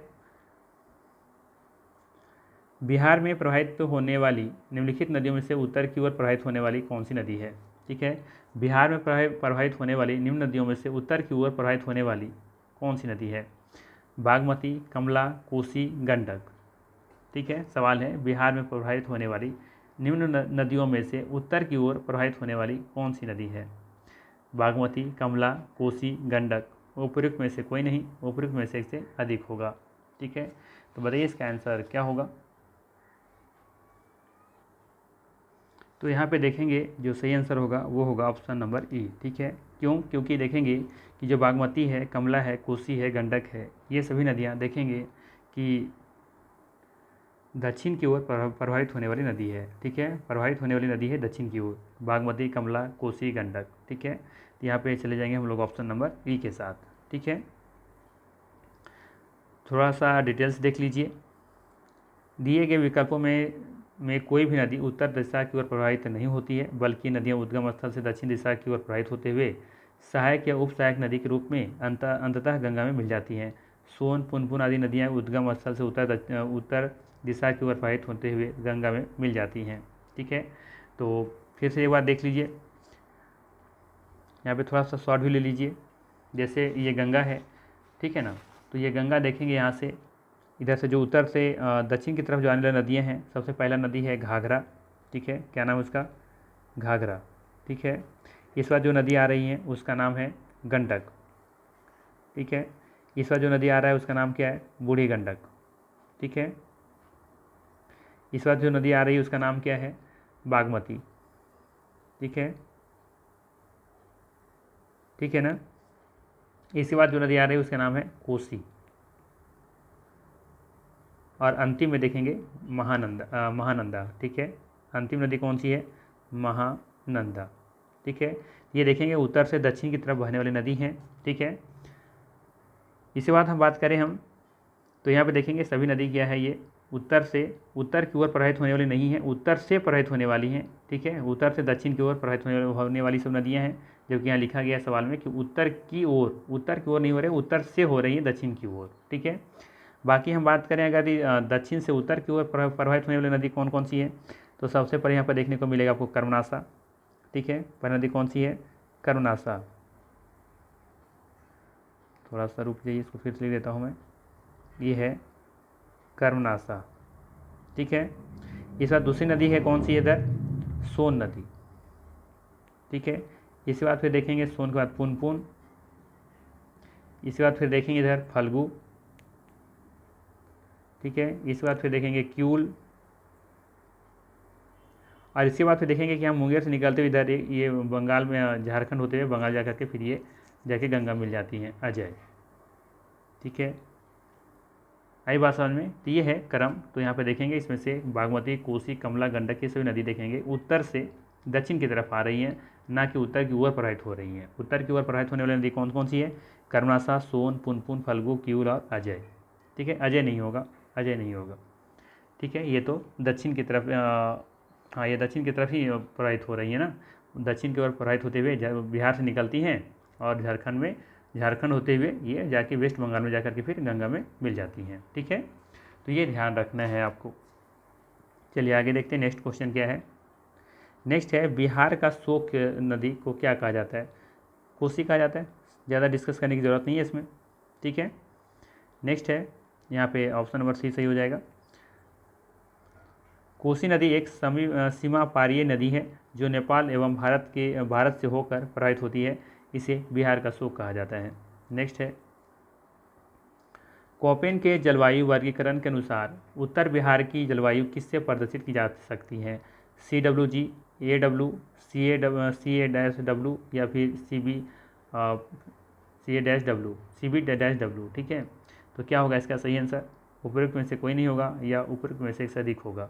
ठीक है, तो ध्यान रखेंगे, इसका जो सही आंसर होगा वो होगा आपका ऑप्शन नंबर, हम लोग चले जाएंगे ए के साथ। ठीक है, ए के साथ चले जाएंगे, CWG।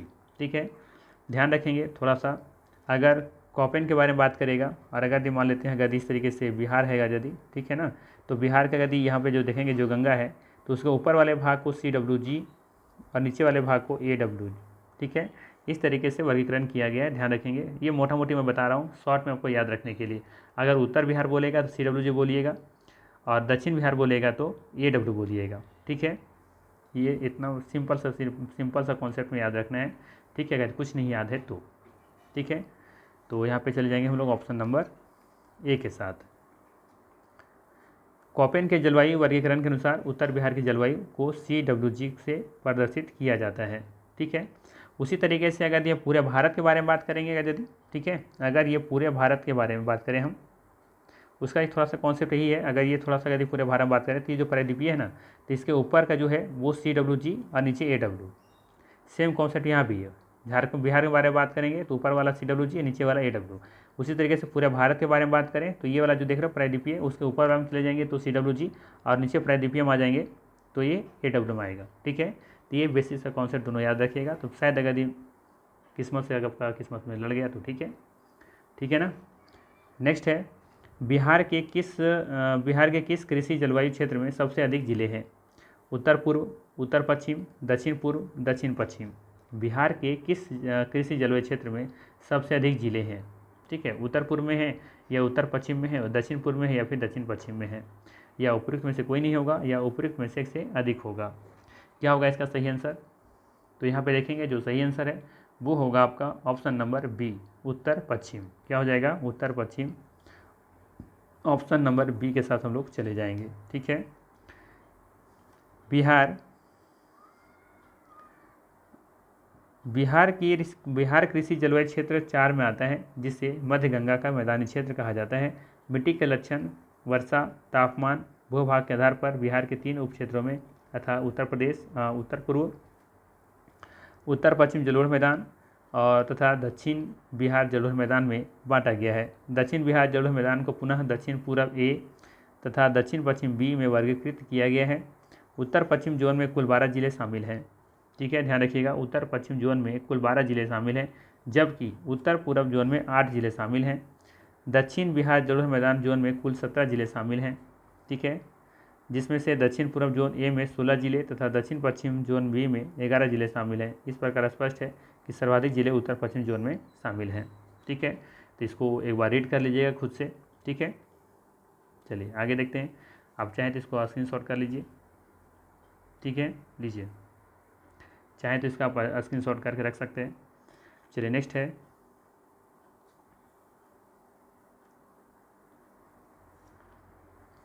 मुजफ्फरपुर, दरभंगा तथा चंपारण जिलों में कौन सी मिट्टी अधिकांशतः पाई जाती हैं? काली मिट्टी, नवीन जलोढ़क, प्राचीन जलोढ़क या फिर लाल मिट्टी। उपयुक्त में से कोई नहीं, उपयुक्त में से कोई एक से अधिक हो जाएगा।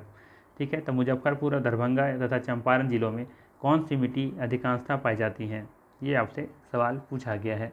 ठीक है, तो यहाँ पे देखेंगे, अगर आपको पता है कि मुजफ्फरपुर, दरभंगा, चंपारण जिले कहाँ हैं, तो आप देखेंगे कि ये उत्तरी बिहार की तरफ है। ठीक है, और उत्तर बिहार में देखेंगे कि जो मिट्टी है वो जलोढ़ मिट्टी पाई जाती है, और उसमें भी नवीन जलोढ़ मिट्टी भी देखने को मिलता है।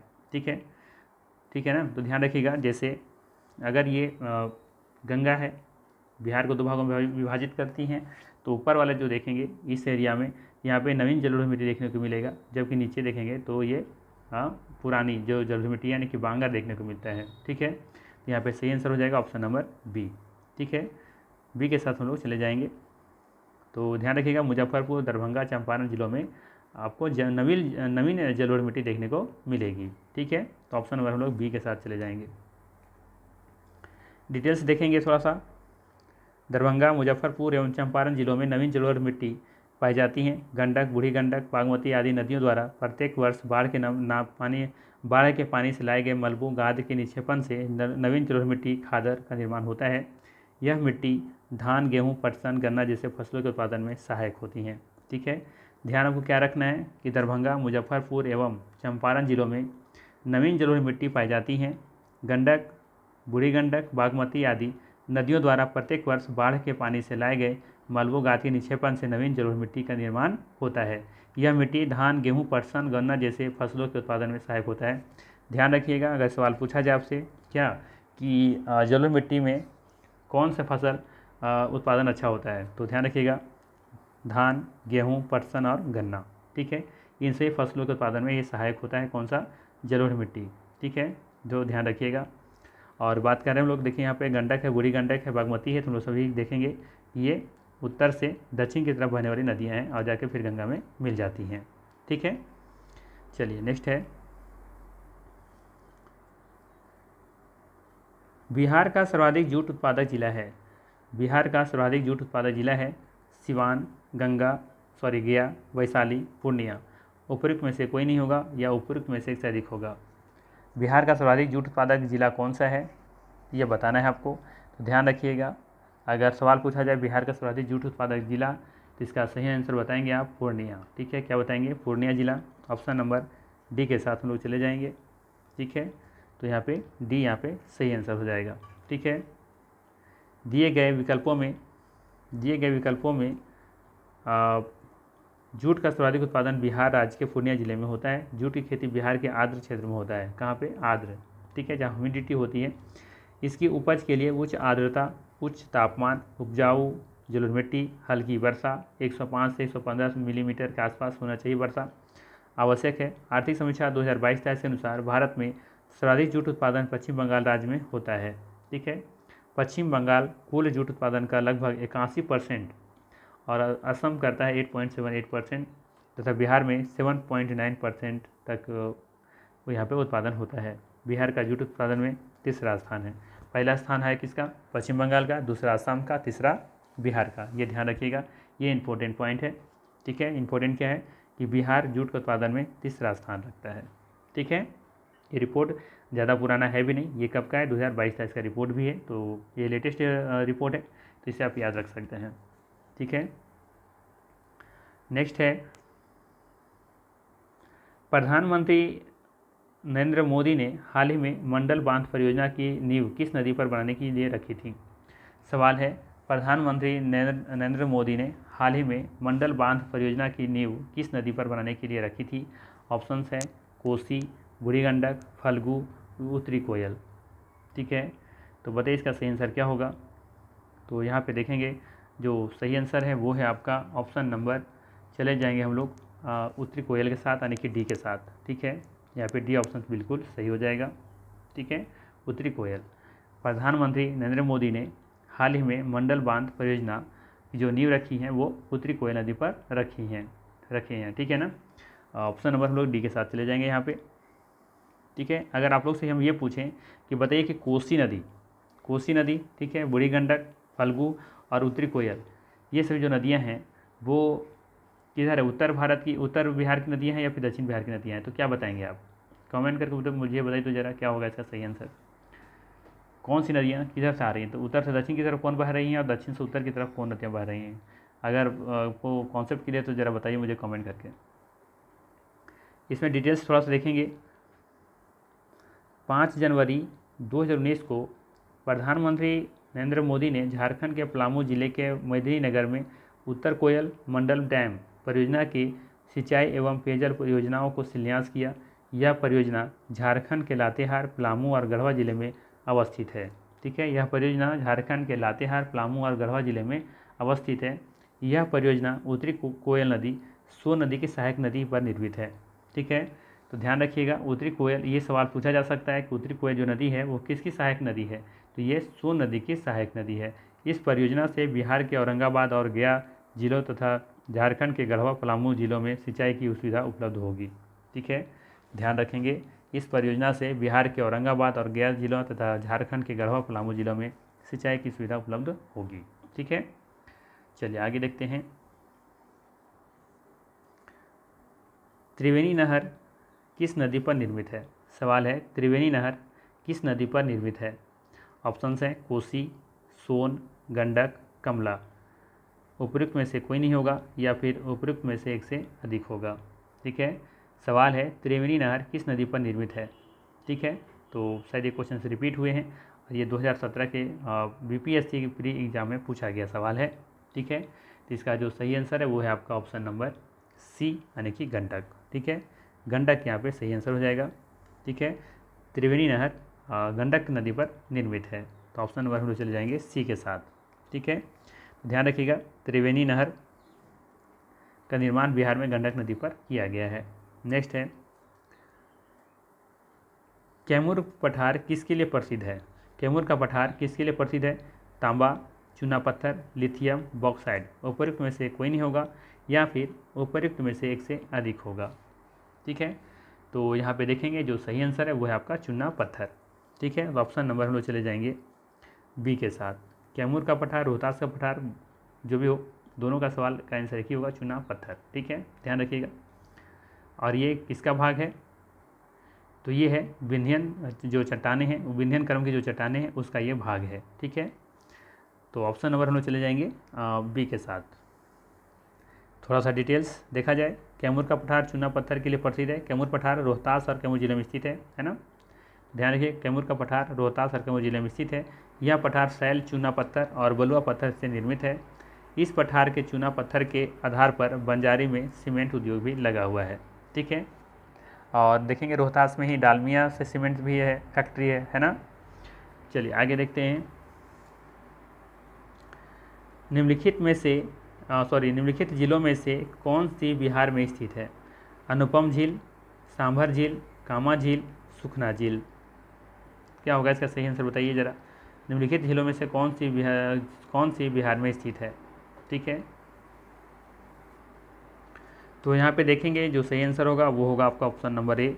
ठीक है, अनुपम झील। अनुपम झील देखेंगे आपका कैमूर में है। कहाँ पे है? कैमूर में, कैमूर जिला में स्थित है, ये ध्यान रखिएगा। अनुपम झील कहाँ पे है? कैमूर जिला में है, जो बिहार में है। ठीक है, ये ध्यान रखेंगे आप। और बाकी हम बात करें ये सांभर का, तो सांभर कहाँ पे है? ये है राजस्थान के जयपुर के निकट, तो इसे हम लोग लिख सकते हैं ये राजस्थान में है। ठीक है, ये ध्यान में रखेंगे आप। बाकी सुखना झील ये चंडीगढ़ में है। ठीक है, सुखना झील कहाँ पर है? चंडीगढ़ में है, ये चंडीगढ़ में है। ठीक है, और कामा झील कहाँ है? ये कामा झील आपका हरियाणा में है। ठीक है ना, तो ध्यान रखिएगा निम्नलिखित में से कौन सी जो है झील है यहाँ पे जो बिहार में स्थित है, तो यह है अनुपम झील जो कि कैमूर में है। बाकी सुखना झील चंडीगढ़ में है, सांभर झील राजस्थान में है। ठीक है, और कामा झील जो है वो हरियाणा में है। ठीक है, बीपीएससी देखेंगे फ्री में पूछा गया 2015 का सवाल है ये, तो इसका सही आंसर हो जाएगा ऑप्शन नंबर ए। डिटेल से देखेंगे, अनुपम झील कैमूर बिहार में स्थित है। यह झील कैमूर वन्यजीव अभ्यारण्य की सीमा में स्थित है।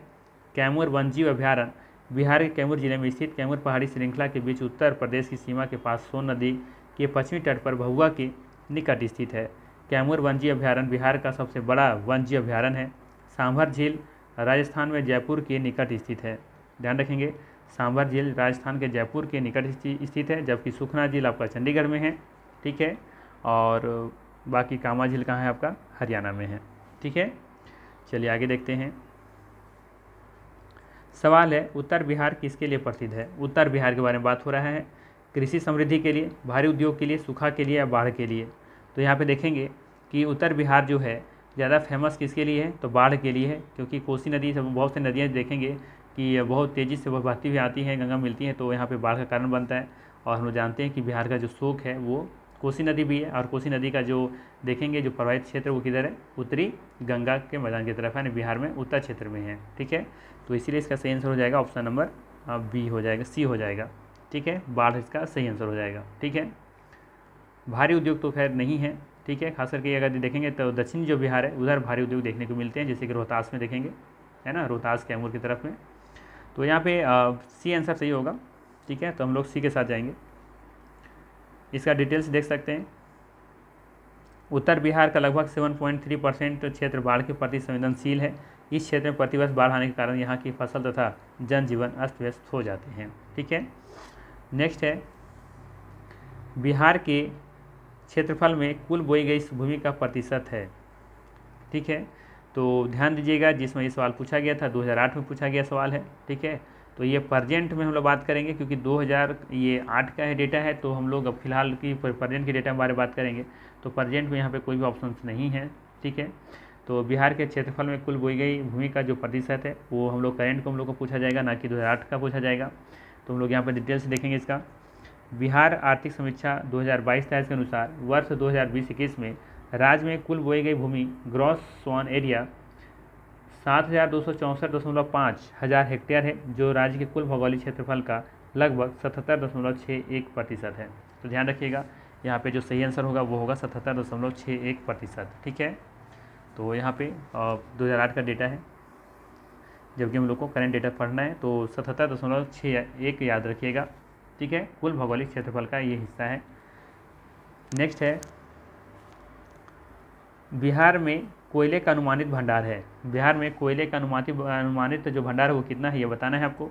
ठीक है, 1260 crore ton, 303 crore ton, 25,310 crore ton या 16 करोड़ टन। तो यहाँ पे देखेंगे जो सही आंसर है वो है आपका 16 करोड़ टन। ऑप्शन नंबर हम लोग डी के साथ जाएंगे। ठीक है, 16 करोड़ टन देखेंगे कि बिहार में कोयले का अनुमानित भंडार है। ठीक है, बहुत कम है। ठीक है, तो ऑप्शन नंबर हम लोग डी के साथ जाएंगे। डिटेल्स देखेंगे। बिहार से अलग झारखंड राज्य बन जाने के कारण बिहार राज्य में प्राकृतिक संसाधनों में भारी कमी आई है।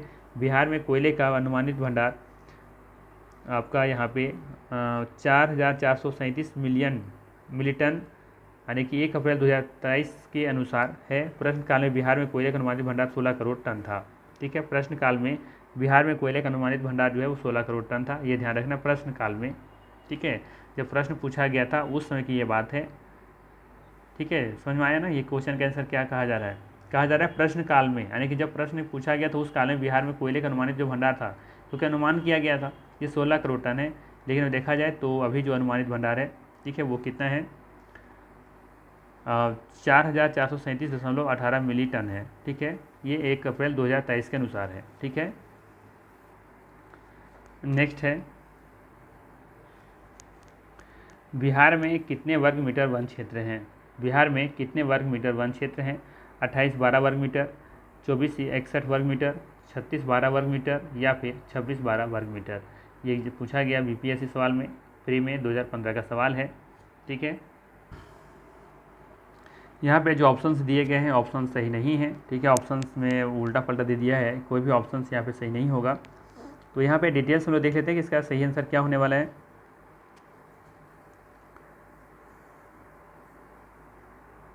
ये देख लेते हैं। ठीक है, यहाँ पे बोला क्या गया है कि उपर्युक्त प्रश्न एवं उसके दिए गए विकल्प दोनों गलत हैं। इस प्रश्न का सही उत्तर विकल्प के रूप में देना संभव नहीं है। बिहार में वन क्षेत्र की सही वस्तु स्थिति इस प्रकार है। भारत वन स्थिति रिपोर्ट 2021 है ना, ISFR 2021 के अनुसार बिहार का कुल रिकॉर्डेड वन क्षेत्र लगभग कितना है? 7,442 वर्ग किलोमीटर है, जो बिहार के कुल भौगोलिक क्षेत्रफल का 7.90% है। ठीक है, 7.90% है, ध्यान रखेंगे। उपग्रहीय आंकड़ों से प्राप्त बिहार का वन क्षेत्र 7,380.79 वर्ग किलोमीटर लगभग 7.84% है। ठीक है, अति सघन वन क्षेत्र 333.42 वर्ग किलोमीटर, मध्यम सघन वन क्षेत्र जो है वो 3,285.83 वर्ग किलोमीटर और खुले जो वन है 3,761.54 वर्ग किलोमीटर क्षेत्र में फैले हुए हैं। बिहार के सर्वाधिक वनावरण क्षेत्र वाले जिले कौन हैं? भभुआ, कैमूर, पश्चिम चंपारण एवं रोहतास तथा न्यूनतम वनावरण क्षेत्र वाले जो जिले हैं वो शेखपुरा है, अरवल है, जहानाबाद है। सर्वाधिक वनावरण प्रतिशत वाले क्षेत्र में भभुआ, जमुई, नवादा तथा न्यूनतम वनावरण प्रतिशत वाले जिला शेखपुरा, सिवान और बक्सर है। ये भी आप याद रख सकते हैं। ठीक है, तो ये है रिपोर्ट 2021 के अनुसार। तो ऑप्शंस के हिसाब से आपको आंसर देना संभव नहीं है। ठीक है, तो ये ध्यान रखेंगे। नेक्स्ट है बिहार राज्य के कुल भौगोलिक क्षेत्र की तुलना में समस्त वन या वन क्षेत्र का प्रतिशत है। बिहार राज्य के कुल भौगोलिक क्षेत्र की तुलना में समस्त वन जो क्षेत्र है उसका प्रतिशत कितना है? 7.27, 6.87, 3.21 या फिर 12.77। तो अभी हम लोगों ने देखा यहाँ पे कि जो कुल वन क्षेत्र का है लगभग कितना है, यहाँ पे देखेंगे 7.84% था, है ना। प्राप्त बिहार का कुल वन क्षेत्र का लगभग कितना है? 7.84%। ठीक है, जबकि ऑप्शन में कोई भी दिया हुआ नहीं है तो हम लोग चले जाएंगे ऑप्शन नंबर ई के साथ। ठीक है, उपयुक्त में से कोई नहीं यहाँ पे सही आंसर हो जाएगा। ठीक है, ई के साथ चले जाएंगे। यहाँ पे डिटेल्स देख सकते हैं।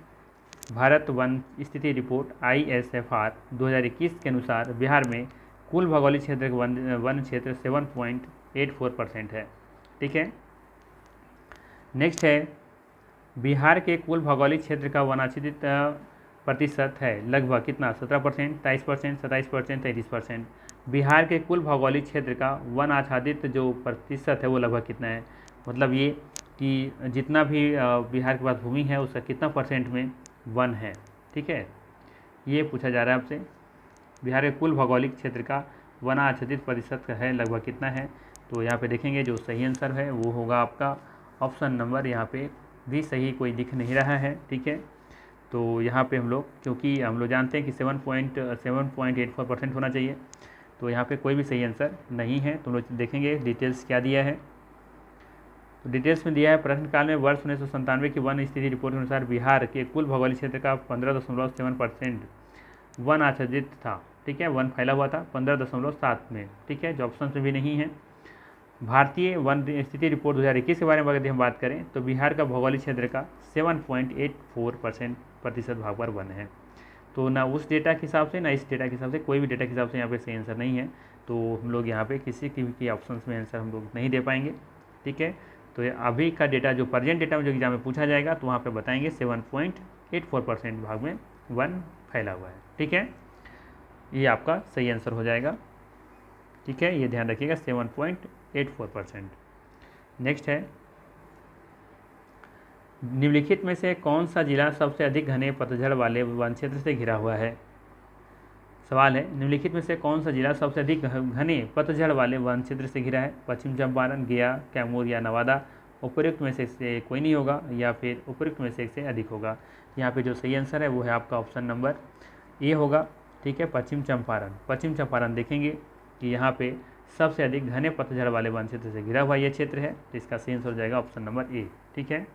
डिटेल से बात करें हम, प्रश्नकाल और वर्तमान में पश्चिम चंपारण सबसे अधिक घने पतझड़ वनों से घिरा है। भारत वन स्थिति रिपोर्ट 2021 के अनुसार पश्चिम चंपारण में कुल 903.34 वर्ग किलोमीटर तथा जिसमें 249.34 अति सघन और 548.47 मध्यम सघन एवं 105.53 वर्ग किलोमीटर खुले वन हैं, ठीक है। तो यहाँ पे सही आंसर है पश्चिम चंपारण। नेक्स्ट है, निम्नलिखित में से कौन सा बिहार के सबसे पूर्वी भाग में स्थित है। निम्नलिखित में से कौन सा शहर बिहार के सबसे पूर्वी भाग में स्थित है। भागलपुर, पटना, कटिहार, पूर्णिया। पूछा गया है निम्नलिखित में से कौन सा शहर बिहार के सबसे पूर्वी भाग में स्थित है, ठीक है। तो यहाँ पे देखेंगे बात किया जा रहा है निम्नलिखित में से कौन सा शहर बिहार के सबसे पूर्वी भाग में स्थित है। अगर ऐसे बारे में बात करें हम, ठीक है, तो इधर ये पूरब है, इधर आपका पश्चिम है, इधर ये आपका उत्तर है, इधर आपका ये आपका इधर दक्षिण है, ठीक है। तो पूछा गया है पूरब, तो पूरब का देखेंगे तो यहाँ पे तो पटना तो कभी नहीं आएगा, पटना तो आपका बीच में है, ठीक है। भागलपुर भी नहीं आएगा। बात करें हम सिर्फ पूर्णिया का और कटिहार का, तो यहाँ पे जो सही आंसर होगा वो होगा आपका कटिहार। कटिहार जिला से हमने कहा था ना कि गंगा नदी निकलती है बाहर, अंतिम प्रवेश द्वार है उसका, प्रवेश द्वार नहीं मतलब कि अंतिम एग्जिट वाला जगह है, तो वो हो जाएगा सही आंसर कटिहार, ठीक है, ध्यान रखिएगा। और सबसे दक्षिणी पूछा जाएगा तो बताएंगे आप गया, ठीक है। सबसे उत्तरी पूछा जाएगा तो बताएंगे आप इधर पश्चिम चंपारण, ठीक है, तो ध्यान रखिएगा। तो ऑप्शन नंबर हम लोग चले जाएंगे 80 के साथ। यहाँ पे डिटेल्स देख लिया जाए। बिहार के सबसे पूर्वी भाग में कटिहार स्थित है। कटिहार के दक्षिण पश्चिम भाग में भागलपुर तथा दक्षिण पूर्व में पूर्णिया स्थित है। पटना लगभग मध्य भाग में स्थित है, इसलिए पटना तो खैर होगा ही नहीं, ठीक है। बाकी ध्यान रखिएगा, है ना, ये पूरा में मैंने बता दिया कटिहार हो जाएगा। दक्षिण में आपको बता दिया मैंने कि गया होगा। उत्तर में बात करें हम तो ये हो जाएगा वेस्ट चंपारण या पश्चिम चंपारण। और पूरब में अगर पूछा जाए, ठीक है, पश्चिम में पूछा जाए तो पश्चिम में बताएंगे आप कैमूर, ठीक है, ध्यान रखेंगे कैमूर हो जाएगा इसका सही आंसर, ठीक है। तो ये चारों आपको याद रखना चाहिए। नेक्स्ट है,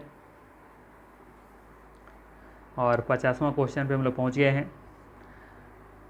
बिहार का कुल भौगोलिक क्षेत्रफल है, बिहार का कुल भौगोलिक क्षेत्रफल है कितना है। तो ऑप्शन से जो दिए हुए उस ऑप्शन के हिसाब से यहाँ भी आंसर देना पॉसिबल नहीं है, ठीक है, क्योंकि हम लोग जानते हैं। चलिए हम लोग यहाँ पे डिटेल्स देख लेते हैं क्या दिया हुआ है, ठीक है। तत्कालीन बिहार का कुल क्षेत्रफल 1,73,877 वर्ग किलोमीटर है। 1,73,877 वर्ग किलोमीटर है। 15 नवंबर 2000 को झारखंड राज्य गठन के पश्चात बिहार का क्षेत्रफल 94,163 वर्ग किलोमीटर है। मतलब सवाल ये है कि क्योंकि सवाल पूछा गया था 1995 में, तो उसमें बिहार झारखंड एक ही था, झारखंड अलग नहीं हुआ था।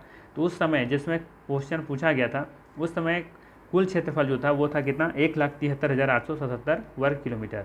लेकिन जब झारखंड अलग हो गया बिहार से 15 नवंबर 2000 को, तो देखेंगे कि बिहार का जो कुल क्षेत्रफल है वो हो गया 94,163 वर्ग किलोमीटर।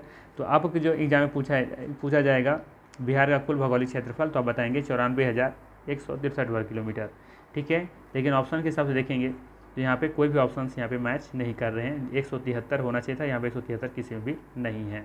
ठीक है, तो यहाँ पे कोई भी ऑप्शन जो है नहीं है जो हम वहाँ पे आंसर दे पाएंगे। ठीक है ना, तो ध्यान रखिएगा। अब बाकी डेटा भूल जाइए, आपको सिर्फ याद रखना है कि फिलहाल जो है बिहार का कुल भौगोलिक क्षेत्रफल कितना है, 94,163 वर्ग किलोमीटर। ठीक है, आपको याद क्या रखना है, बिहार का कुल भौगोलिक क्षेत्रफल कितना है, तो याद रखिएगा 94,163 वर्ग किलोमीटर। ठीक है, तो ये हमारे 50 क्वेश्चंस कंप्लीट हो गए। क्या इसको नेक्स्ट करूं या फिर नेक्स्ट वीडियो में बाकी क्वेश्चनों को सॉल्व करूं? जैसा आप लोग बताएंगे मुझे वैसा मैं करूंगा। चलिए फिर बाकी क्वेश्चंस हम लोग नेक्स्ट वीडियो में कर लेंगे, क्योंकि वीडियो थोड़ा सा लंबा हो रहा है ना, तो ज़्यादा लंबा भी आप लोग देखेंगे नहीं, हमको पता है। तो बाकी जो भी क्वेश्चंस और भी हैं, बहुत सारे क्वेश्चंस बचे हुए हैं, लगभग 100 क्वेश्चन से ज़्यादा बचे हुए हैं। ठीक है ना, 100 क्वेश्चन के लमसम में होंगे। ठीक है, तो उस क्वेश्चन को भी हम लोग नेक्स्ट वीडियो में देखेंगे। ठीक है, तो चलिए फिर मिलते हैं हम लोग नेक्स्ट वीडियो में। अगर वीडियो अच्छा लगा हो तो लाइक ज़रूर कीजिएगा, शेयर कीजिएगा, सब्सक्राइब कीजिएगा, और बाकी आप लोग अपना तैयारी करते रहिए। एग्ज़ाम बहुत नज़दीक है, आप लोग बस प्रयास कीजिए, मेहनत कीजिए, और इस बार आप लोग को एक सीट पक्की करनी है, ऐसा संकल्प लीजिए और आगे बढ़िए। ठीक है, तो फिर इसी वादे के साथ मिलते हैं हम लोग नेक्स्ट वीडियो में। Thank you.